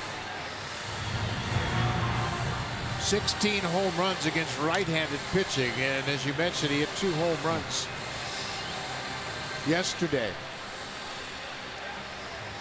And John Gibbons is going to let Grilli face Smith here in this situation. And Grilli has been the 8th inning guy. 2 outs, runners at the corners.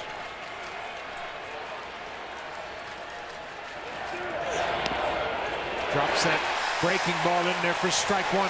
Jason knows that he's been swinging a hot bat lately with the home run stroke. So he drops that curveball in. I mean, he hit his 15th and 16th home runs yesterday.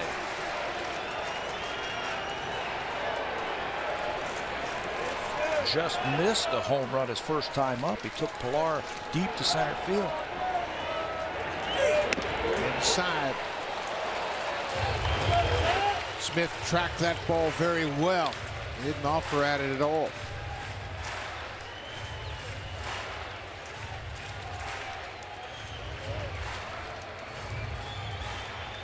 A lot of anxious fans.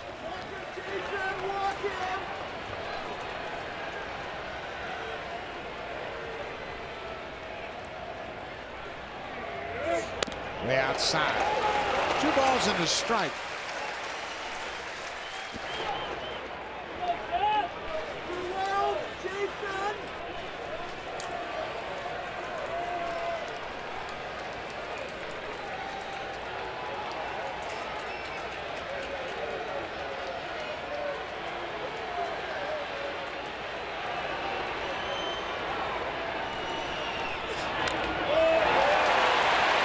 Check swing foul.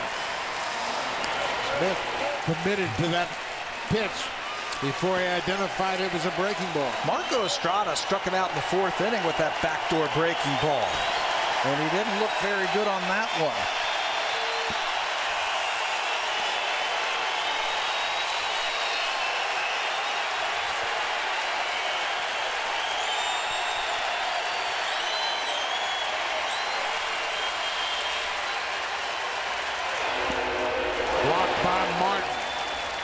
It's a full count. 2 outs in the inning.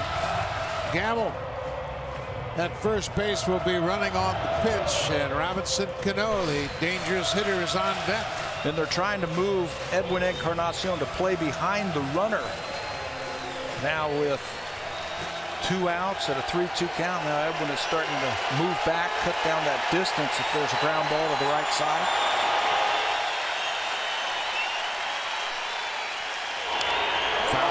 And we'll do it again. Gamble will go back to first.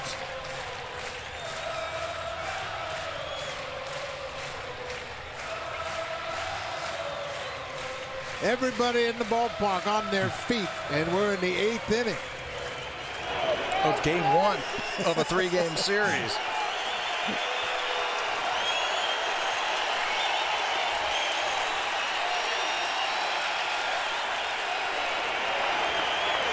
Breaking ball, another foul. Grilli in this inning hasn't had real good fastball command. Looks like he feels more confident in his breaking ball. He's thrown some pretty good breaking balls. The one good fastball he threw it to Marte. Painted the outside corner, got a huge strikeout.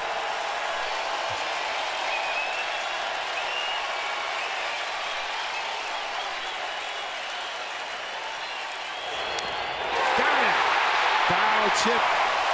He got a piece of it, and Seth Smith still has life. Just barely. That ball was up, too.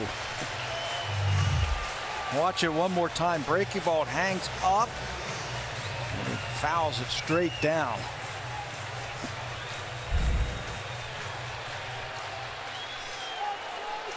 If he's going to throw him a breaking ball, he's got to get it down.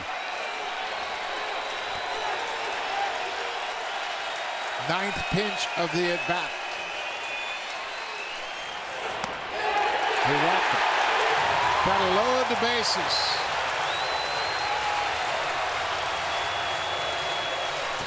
So John Gibbons goes to the bullpen, but it's not for the left-hander, it's for the right-hander, Roberto Osuna.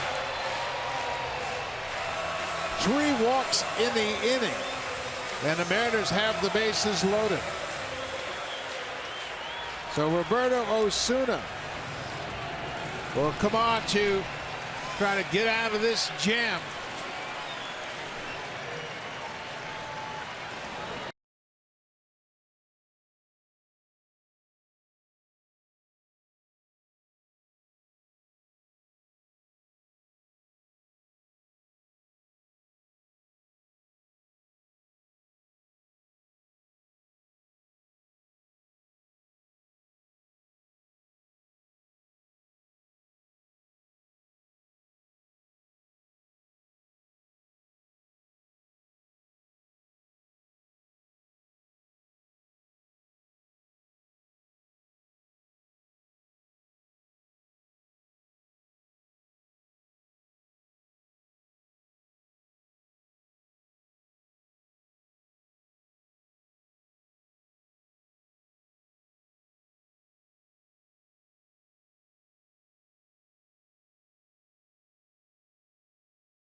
To try to close out this 8th inning. He was called upon in Anaheim to pick up a 4-out save.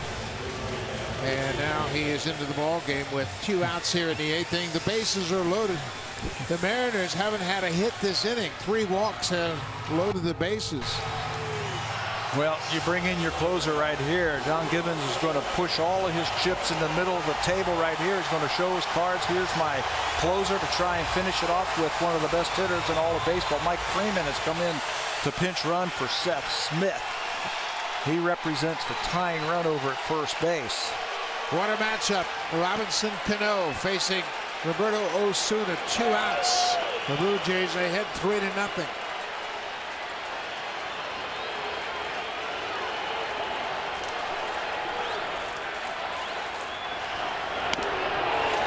Cano has hit 10 grand slams in his career.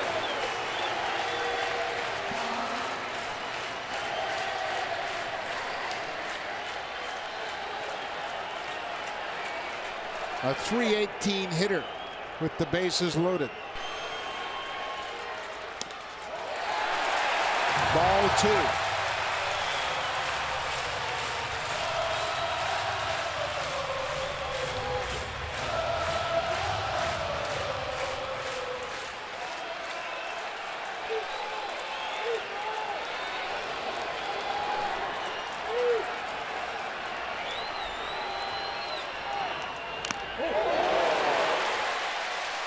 Well, you know what he was trying to do. 2-0. Trying to get that 11th grand slam of his career. Osuna got burned earlier in the season in Cleveland using his secondary pitches. It'll be interesting to see if he stays firm with this fastball to Cano. He got beat with a changeup and he got beat with a slider. The best pitch is that upper 90s fastball. And Cano is an outstanding fastball hitter.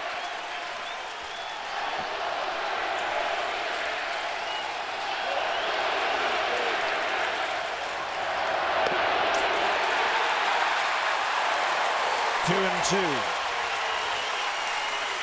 34,809 in attendance.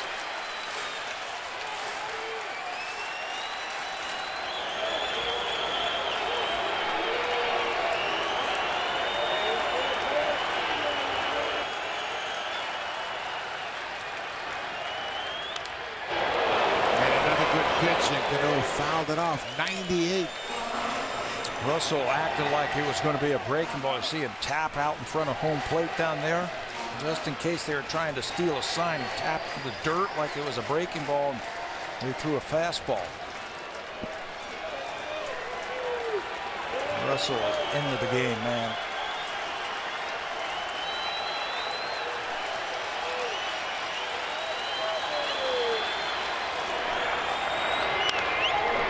Went to the breaking ball, and Cano got a piece of it, pulls it foul.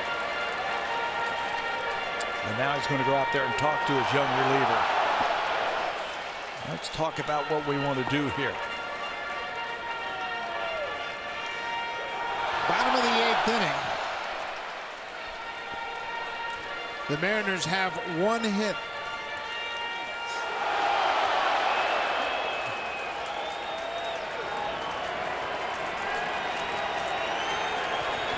Cano has the only hit for the Mariners, a base hit into center back in the 7th. No sign.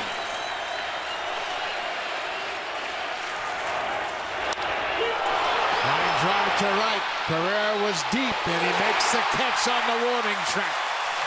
Osuna strands the bases loaded. He protects the 3-run lead. Cano hit it hard, but right to the right fielder. We'll go to the 9th, a playoff atmosphere here in Seattle.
Gave the Blue Jays exactly what they were looking for. Look at that line. 7 innings, 1 hit, no runs. He walked 3 and struck out 8.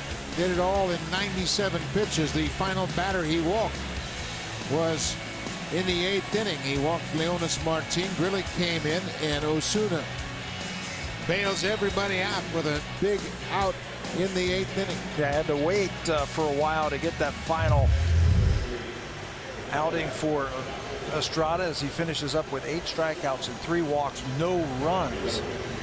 So now the Mariners are going to turn to Dan Altavilla. 9 games. 8 of his 9 career outings have been scoreless. Last time out, career high 1 2/3 innings and a couple of strikeouts, youngster, and 1 other defensive change for the Mariners.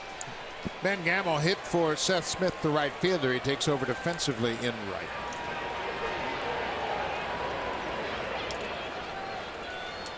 They can all breathe a sigh of relief after that 8th inning, can't they? What an inning.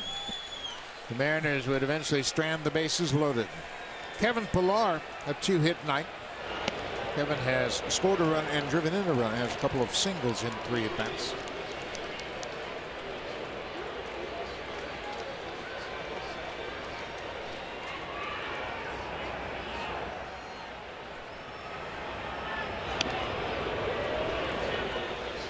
Altavilla lost his footing and kind of spun out of his delivery and missed badly. It's 1-1.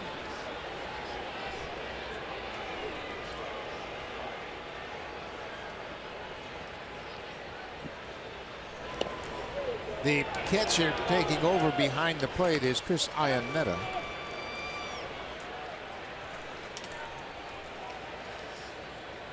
Gamble hit for the catcher Zunino, and then they pinch ran for Smith. So Iannetta is in the 2 spot in the order.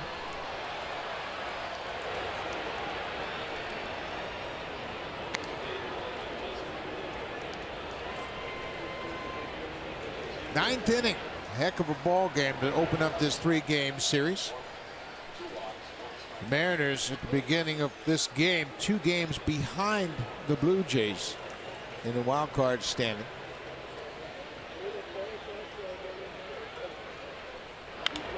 Pilar fouls it up. The Tigers, also 2 back of the Blue Jays, are idle tonight. The Tigers will pick things up tomorrow. They will be at Minnesota to take on the Twins in a 3-game series. Blue Jays hold on for this game, and they will tie Baltimore again for that wild card lead after the Orioles lost tonight. Pilar strokes this one down the line in right. That is a foul ball. Then Gamble racing over into the corner. The ball was slicing and hit in foul territory. He took a gamble on that ball. If that ball is fair and he dives and he misses, that's 3, maybe an inside the park home run for Pilar. Just into the ball game. After he pinch ran, that ball slicing down the right field line one more time. He dives. It's just foul.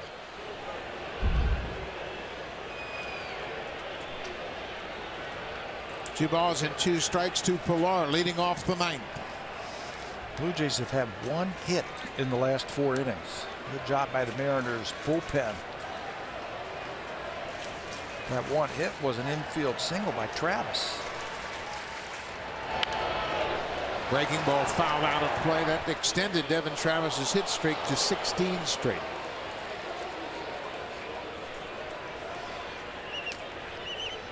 Devin is on deck. And then Darwin Barney. Josh Donaldson was ejected in the 7th inning, arguing a called 3rd strike.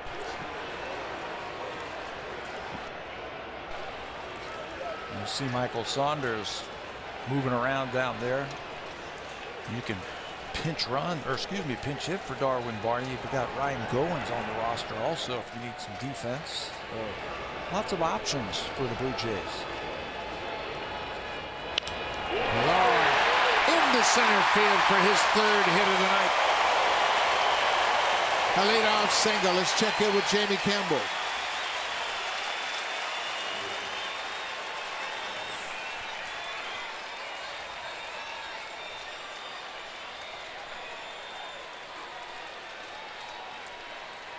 As the picture becomes even more cloudy for the wild card berth.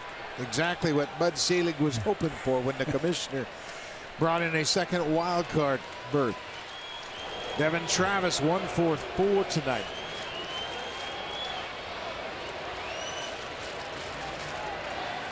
Blue Jays have a season high 4 stolen bases in this game.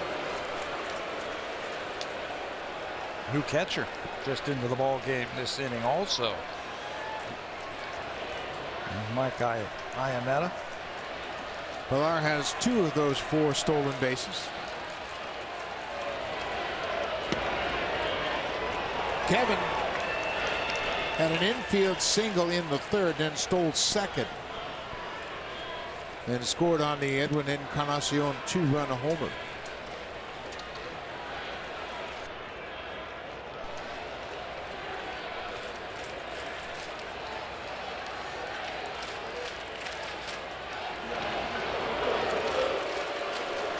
That's why they're checking in on him, being very careful with them.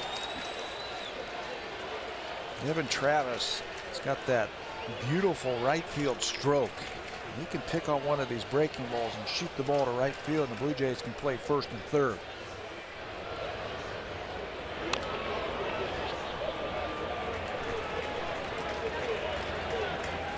No balls and 2 strikes on the Blue Jays 2nd baseman. Travis with that single in the 7th, batting .309 for the season. He has not had the requisite plate appearances to qualify in the batting race.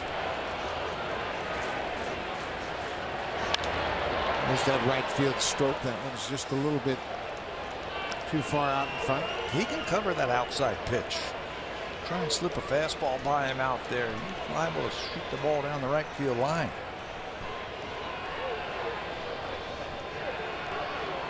The Blue Jays have 12 strikeouts tonight. The 49th time this season they've had double-digit strikeouts. Already. Well, Kevin Pillar got a good read.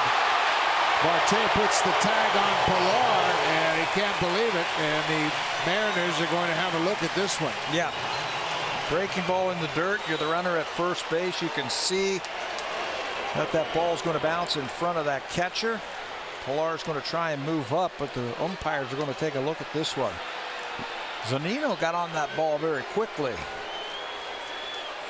Pillar got a good read. As soon as it hit in the dirt, he broke for second, and Iannetta made a pretty good throw. This replay review is powered by Samsung. Well, the throw definitely beats Pillar. Now, does the tag get applied before he's on the base? You see Pillar trying to get back on the outside part of the base to try and advance. That's the second base umpire right on top of it. Jerry Meals, the crew chief, puts his fist in the air, and Kevin Pillar is called out. So, trying to advance on the ball in the dirt, Pillar is thrown out at second as the call on the field was overturned. Terrific effort by Chris Iannetta just into the ball game.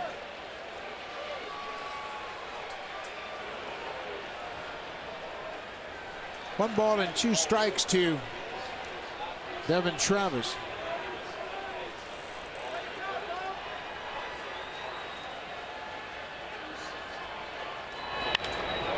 Travis hooks it into left field for his second hit of the night. Yeah, wouldn't you know it? Good play by Iannetta, gets that runner at second base. Next pitch, Devin Travis singles to left field, and that's going to get the wheels turning again for the Blue Jays.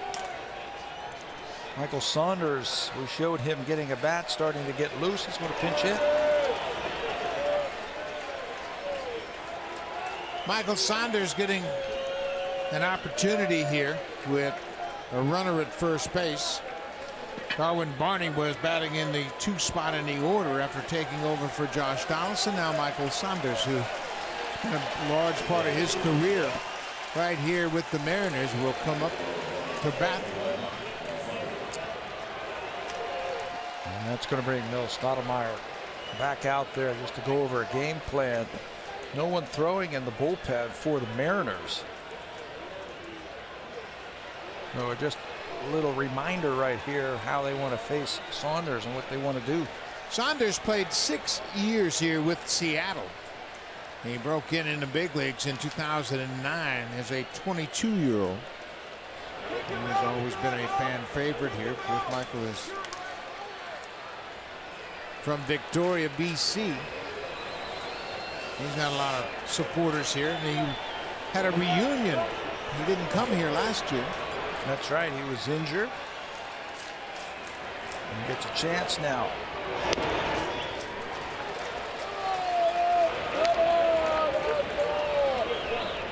Blue Jays have 3 runs on 8 hits, no errors. The Mariners have no runs on just 1 hit.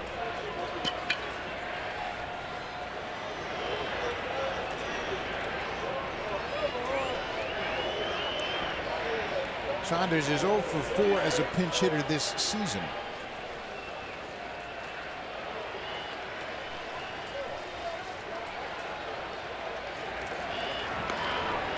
Another toss to first. In case you're wondering about the Pillar out at second, he was out trying to advance on a ball in the dirt, not a caught stealing.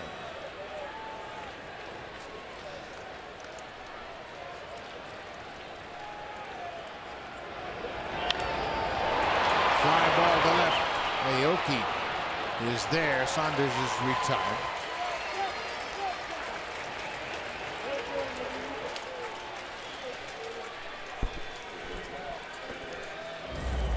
Drive of the game brought to you by Honda, official vehicle of the Toronto Blue Jays, proud fan since 1977. You get down to the last 2 weeks of the season and you got a chance to get into the playoffs. You're looking for a big base hit. Well, maybe this is it right here for the Blue Jays.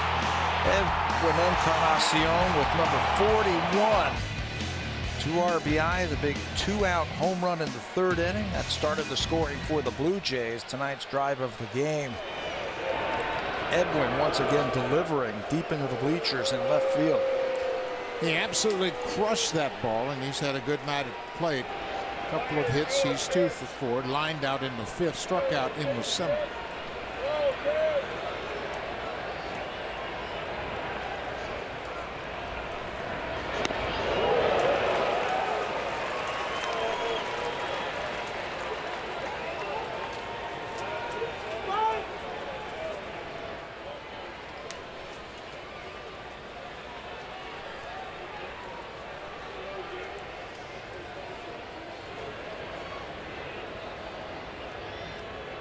It's the first career appearance for Altavilla against the Blue Jays. We just looked for the baseball, trying to hit it hard. Started him off with a breakable, and then he elevated the fastball.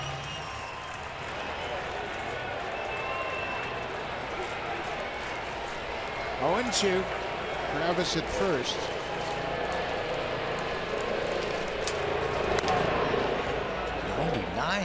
With that heater. Everybody's got him now, don't they? Guys come out of the bullpen throwing in the upper 90s. Used to be a rarity. Yeah, 5th round pick.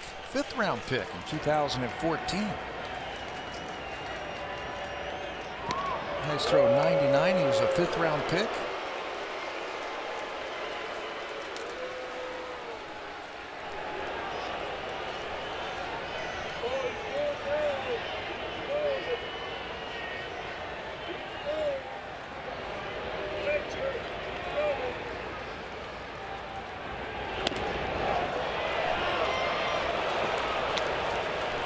Edwin checked his swing. It's now 2 balls and 2 strikes. We're in the 9th inning. Roberto Osuna got Robinson Cano to line out with the bases loaded. That's how the 8th ended.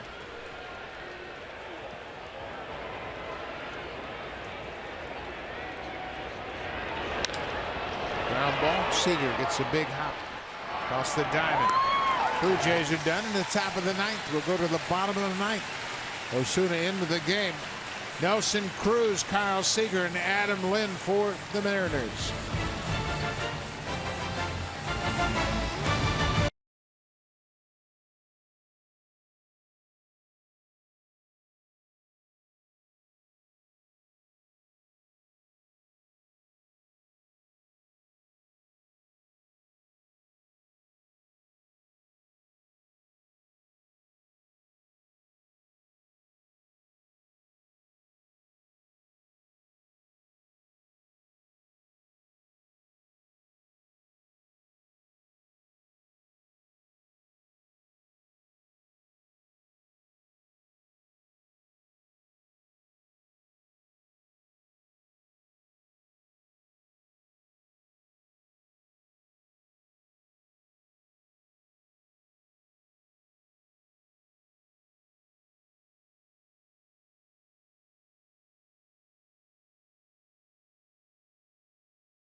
We are in the bottom of the ninth inning, and the Blue Jays have a 3-0 lead over the Mariners. Ryan Goins takes over defensively at third base for the Blue Jays.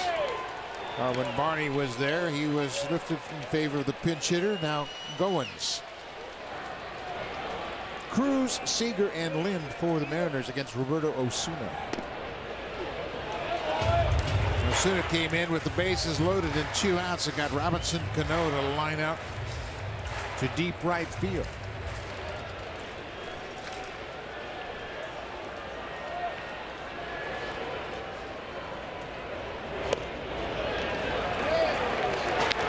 What you're hoping for if you're the Blue Jays, you're hoping for a quick inning for Roberto Osuna. This happened back in Los Angeles against the Angels. He got an out in the 9th inning, but then had a very easy, the 8th had a very easy 9th inning. And that's why he was able to come back. That looked like it might have been a strike. And just like that, it's 3-0. The Mariners loaded the bases in the 8th on 3 walks. Their only hit came in the 7th. There's a strike.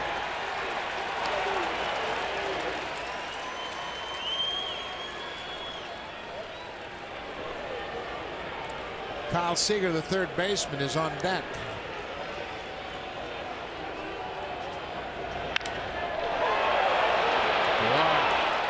Back near the fence at the wall, makes the catch. 1 away. Now for a preview of what's coming up on Sportsnet Central. Here's Carly Agro and Eric Thomas.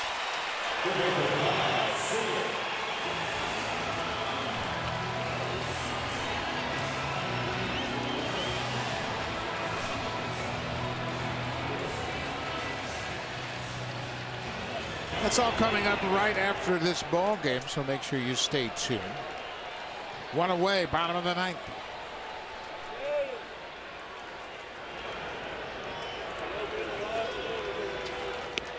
Kyle Seager takes the first pitch strike.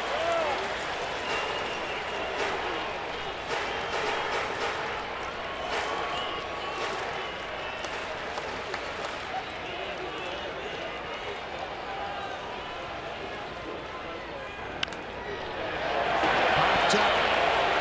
Goins out into the outfield. 2 away.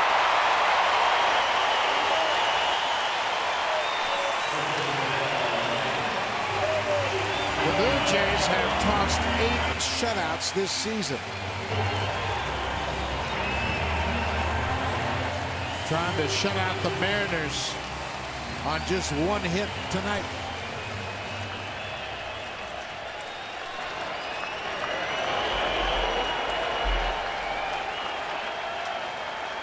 Adam Lind takes the first pitch for a ball.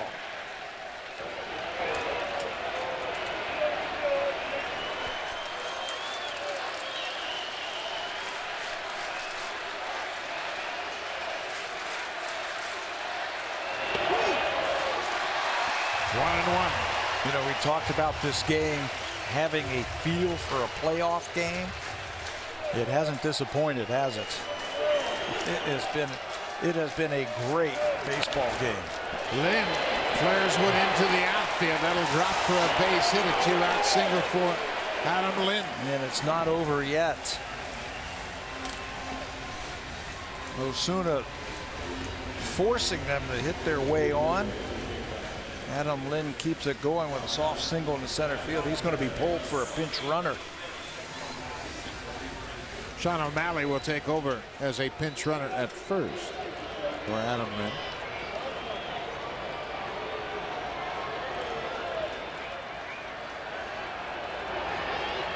Leonis Martin has struck out twice and walked.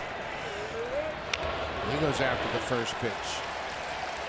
Martin walked to start the 8th inning, and that was the last batter that Marco Estrada faced as he left the game, pitching into the 8th inning.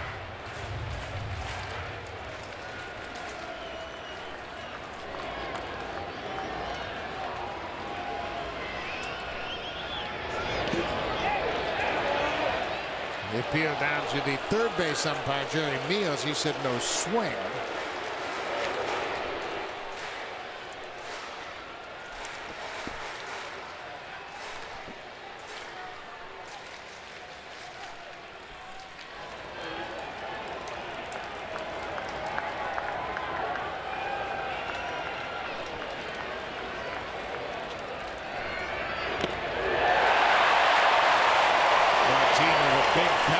catch up to 97. Very rarely are you going to do that. That runner at first base means nothing. Edwin Encarnacion is going to play behind him now. The guy the Blue Jays have been looking for all night is standing at the plate. The 27th out. Breaking ball down. It's 2-2.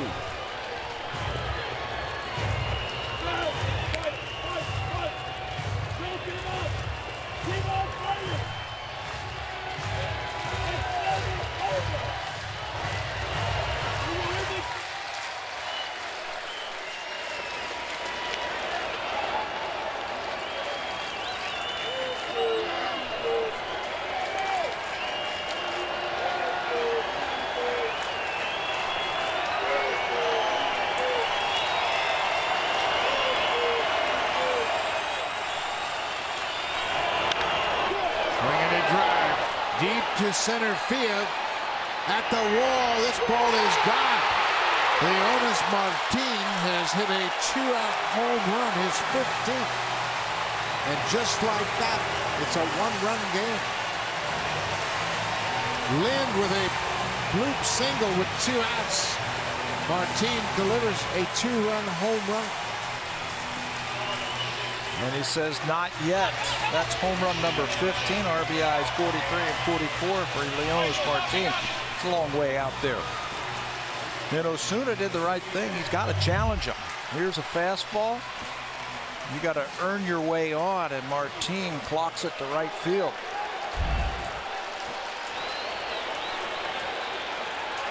This is Ben Gamble. The right fielder came on as a pinch hitter in the 8th and walked. That's the 8th home run surrendered by Osuna.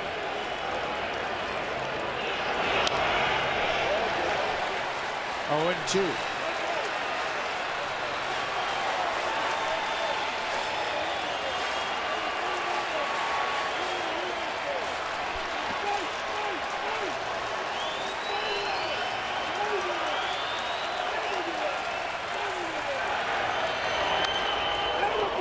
Osuna using that hesitation delivery, but Gamble fouled it off. And then threw a slider. I think it messed up the timing of the hitter because he just took an emergency hack to keep his at bat alive.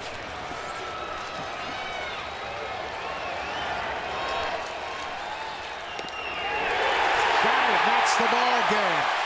The Blue Jays win it 3-2. As Osuna picks up his 34th save. Marco Estrada gets the win. What a terrific effort by Estrada. His first win in September and his first career win against the Seattle Mariners. Blue Jays were down after yesterday's loss against the Angels. They had to regroup. Their backs are against the wall. They always seem to come out and play their best baseball, and they rise to the occasion. Tonight felt like a playoff, and they didn't disappoint. They come away with a very hard-fought 3-2 win. They move into a tie with the Baltimore Orioles for the top wild card spot. Edwin Encarnacion, number 41. Thanks for watching. Stay tuned. Here's Sportsnet Central. Carly Agro and Eric Thomas.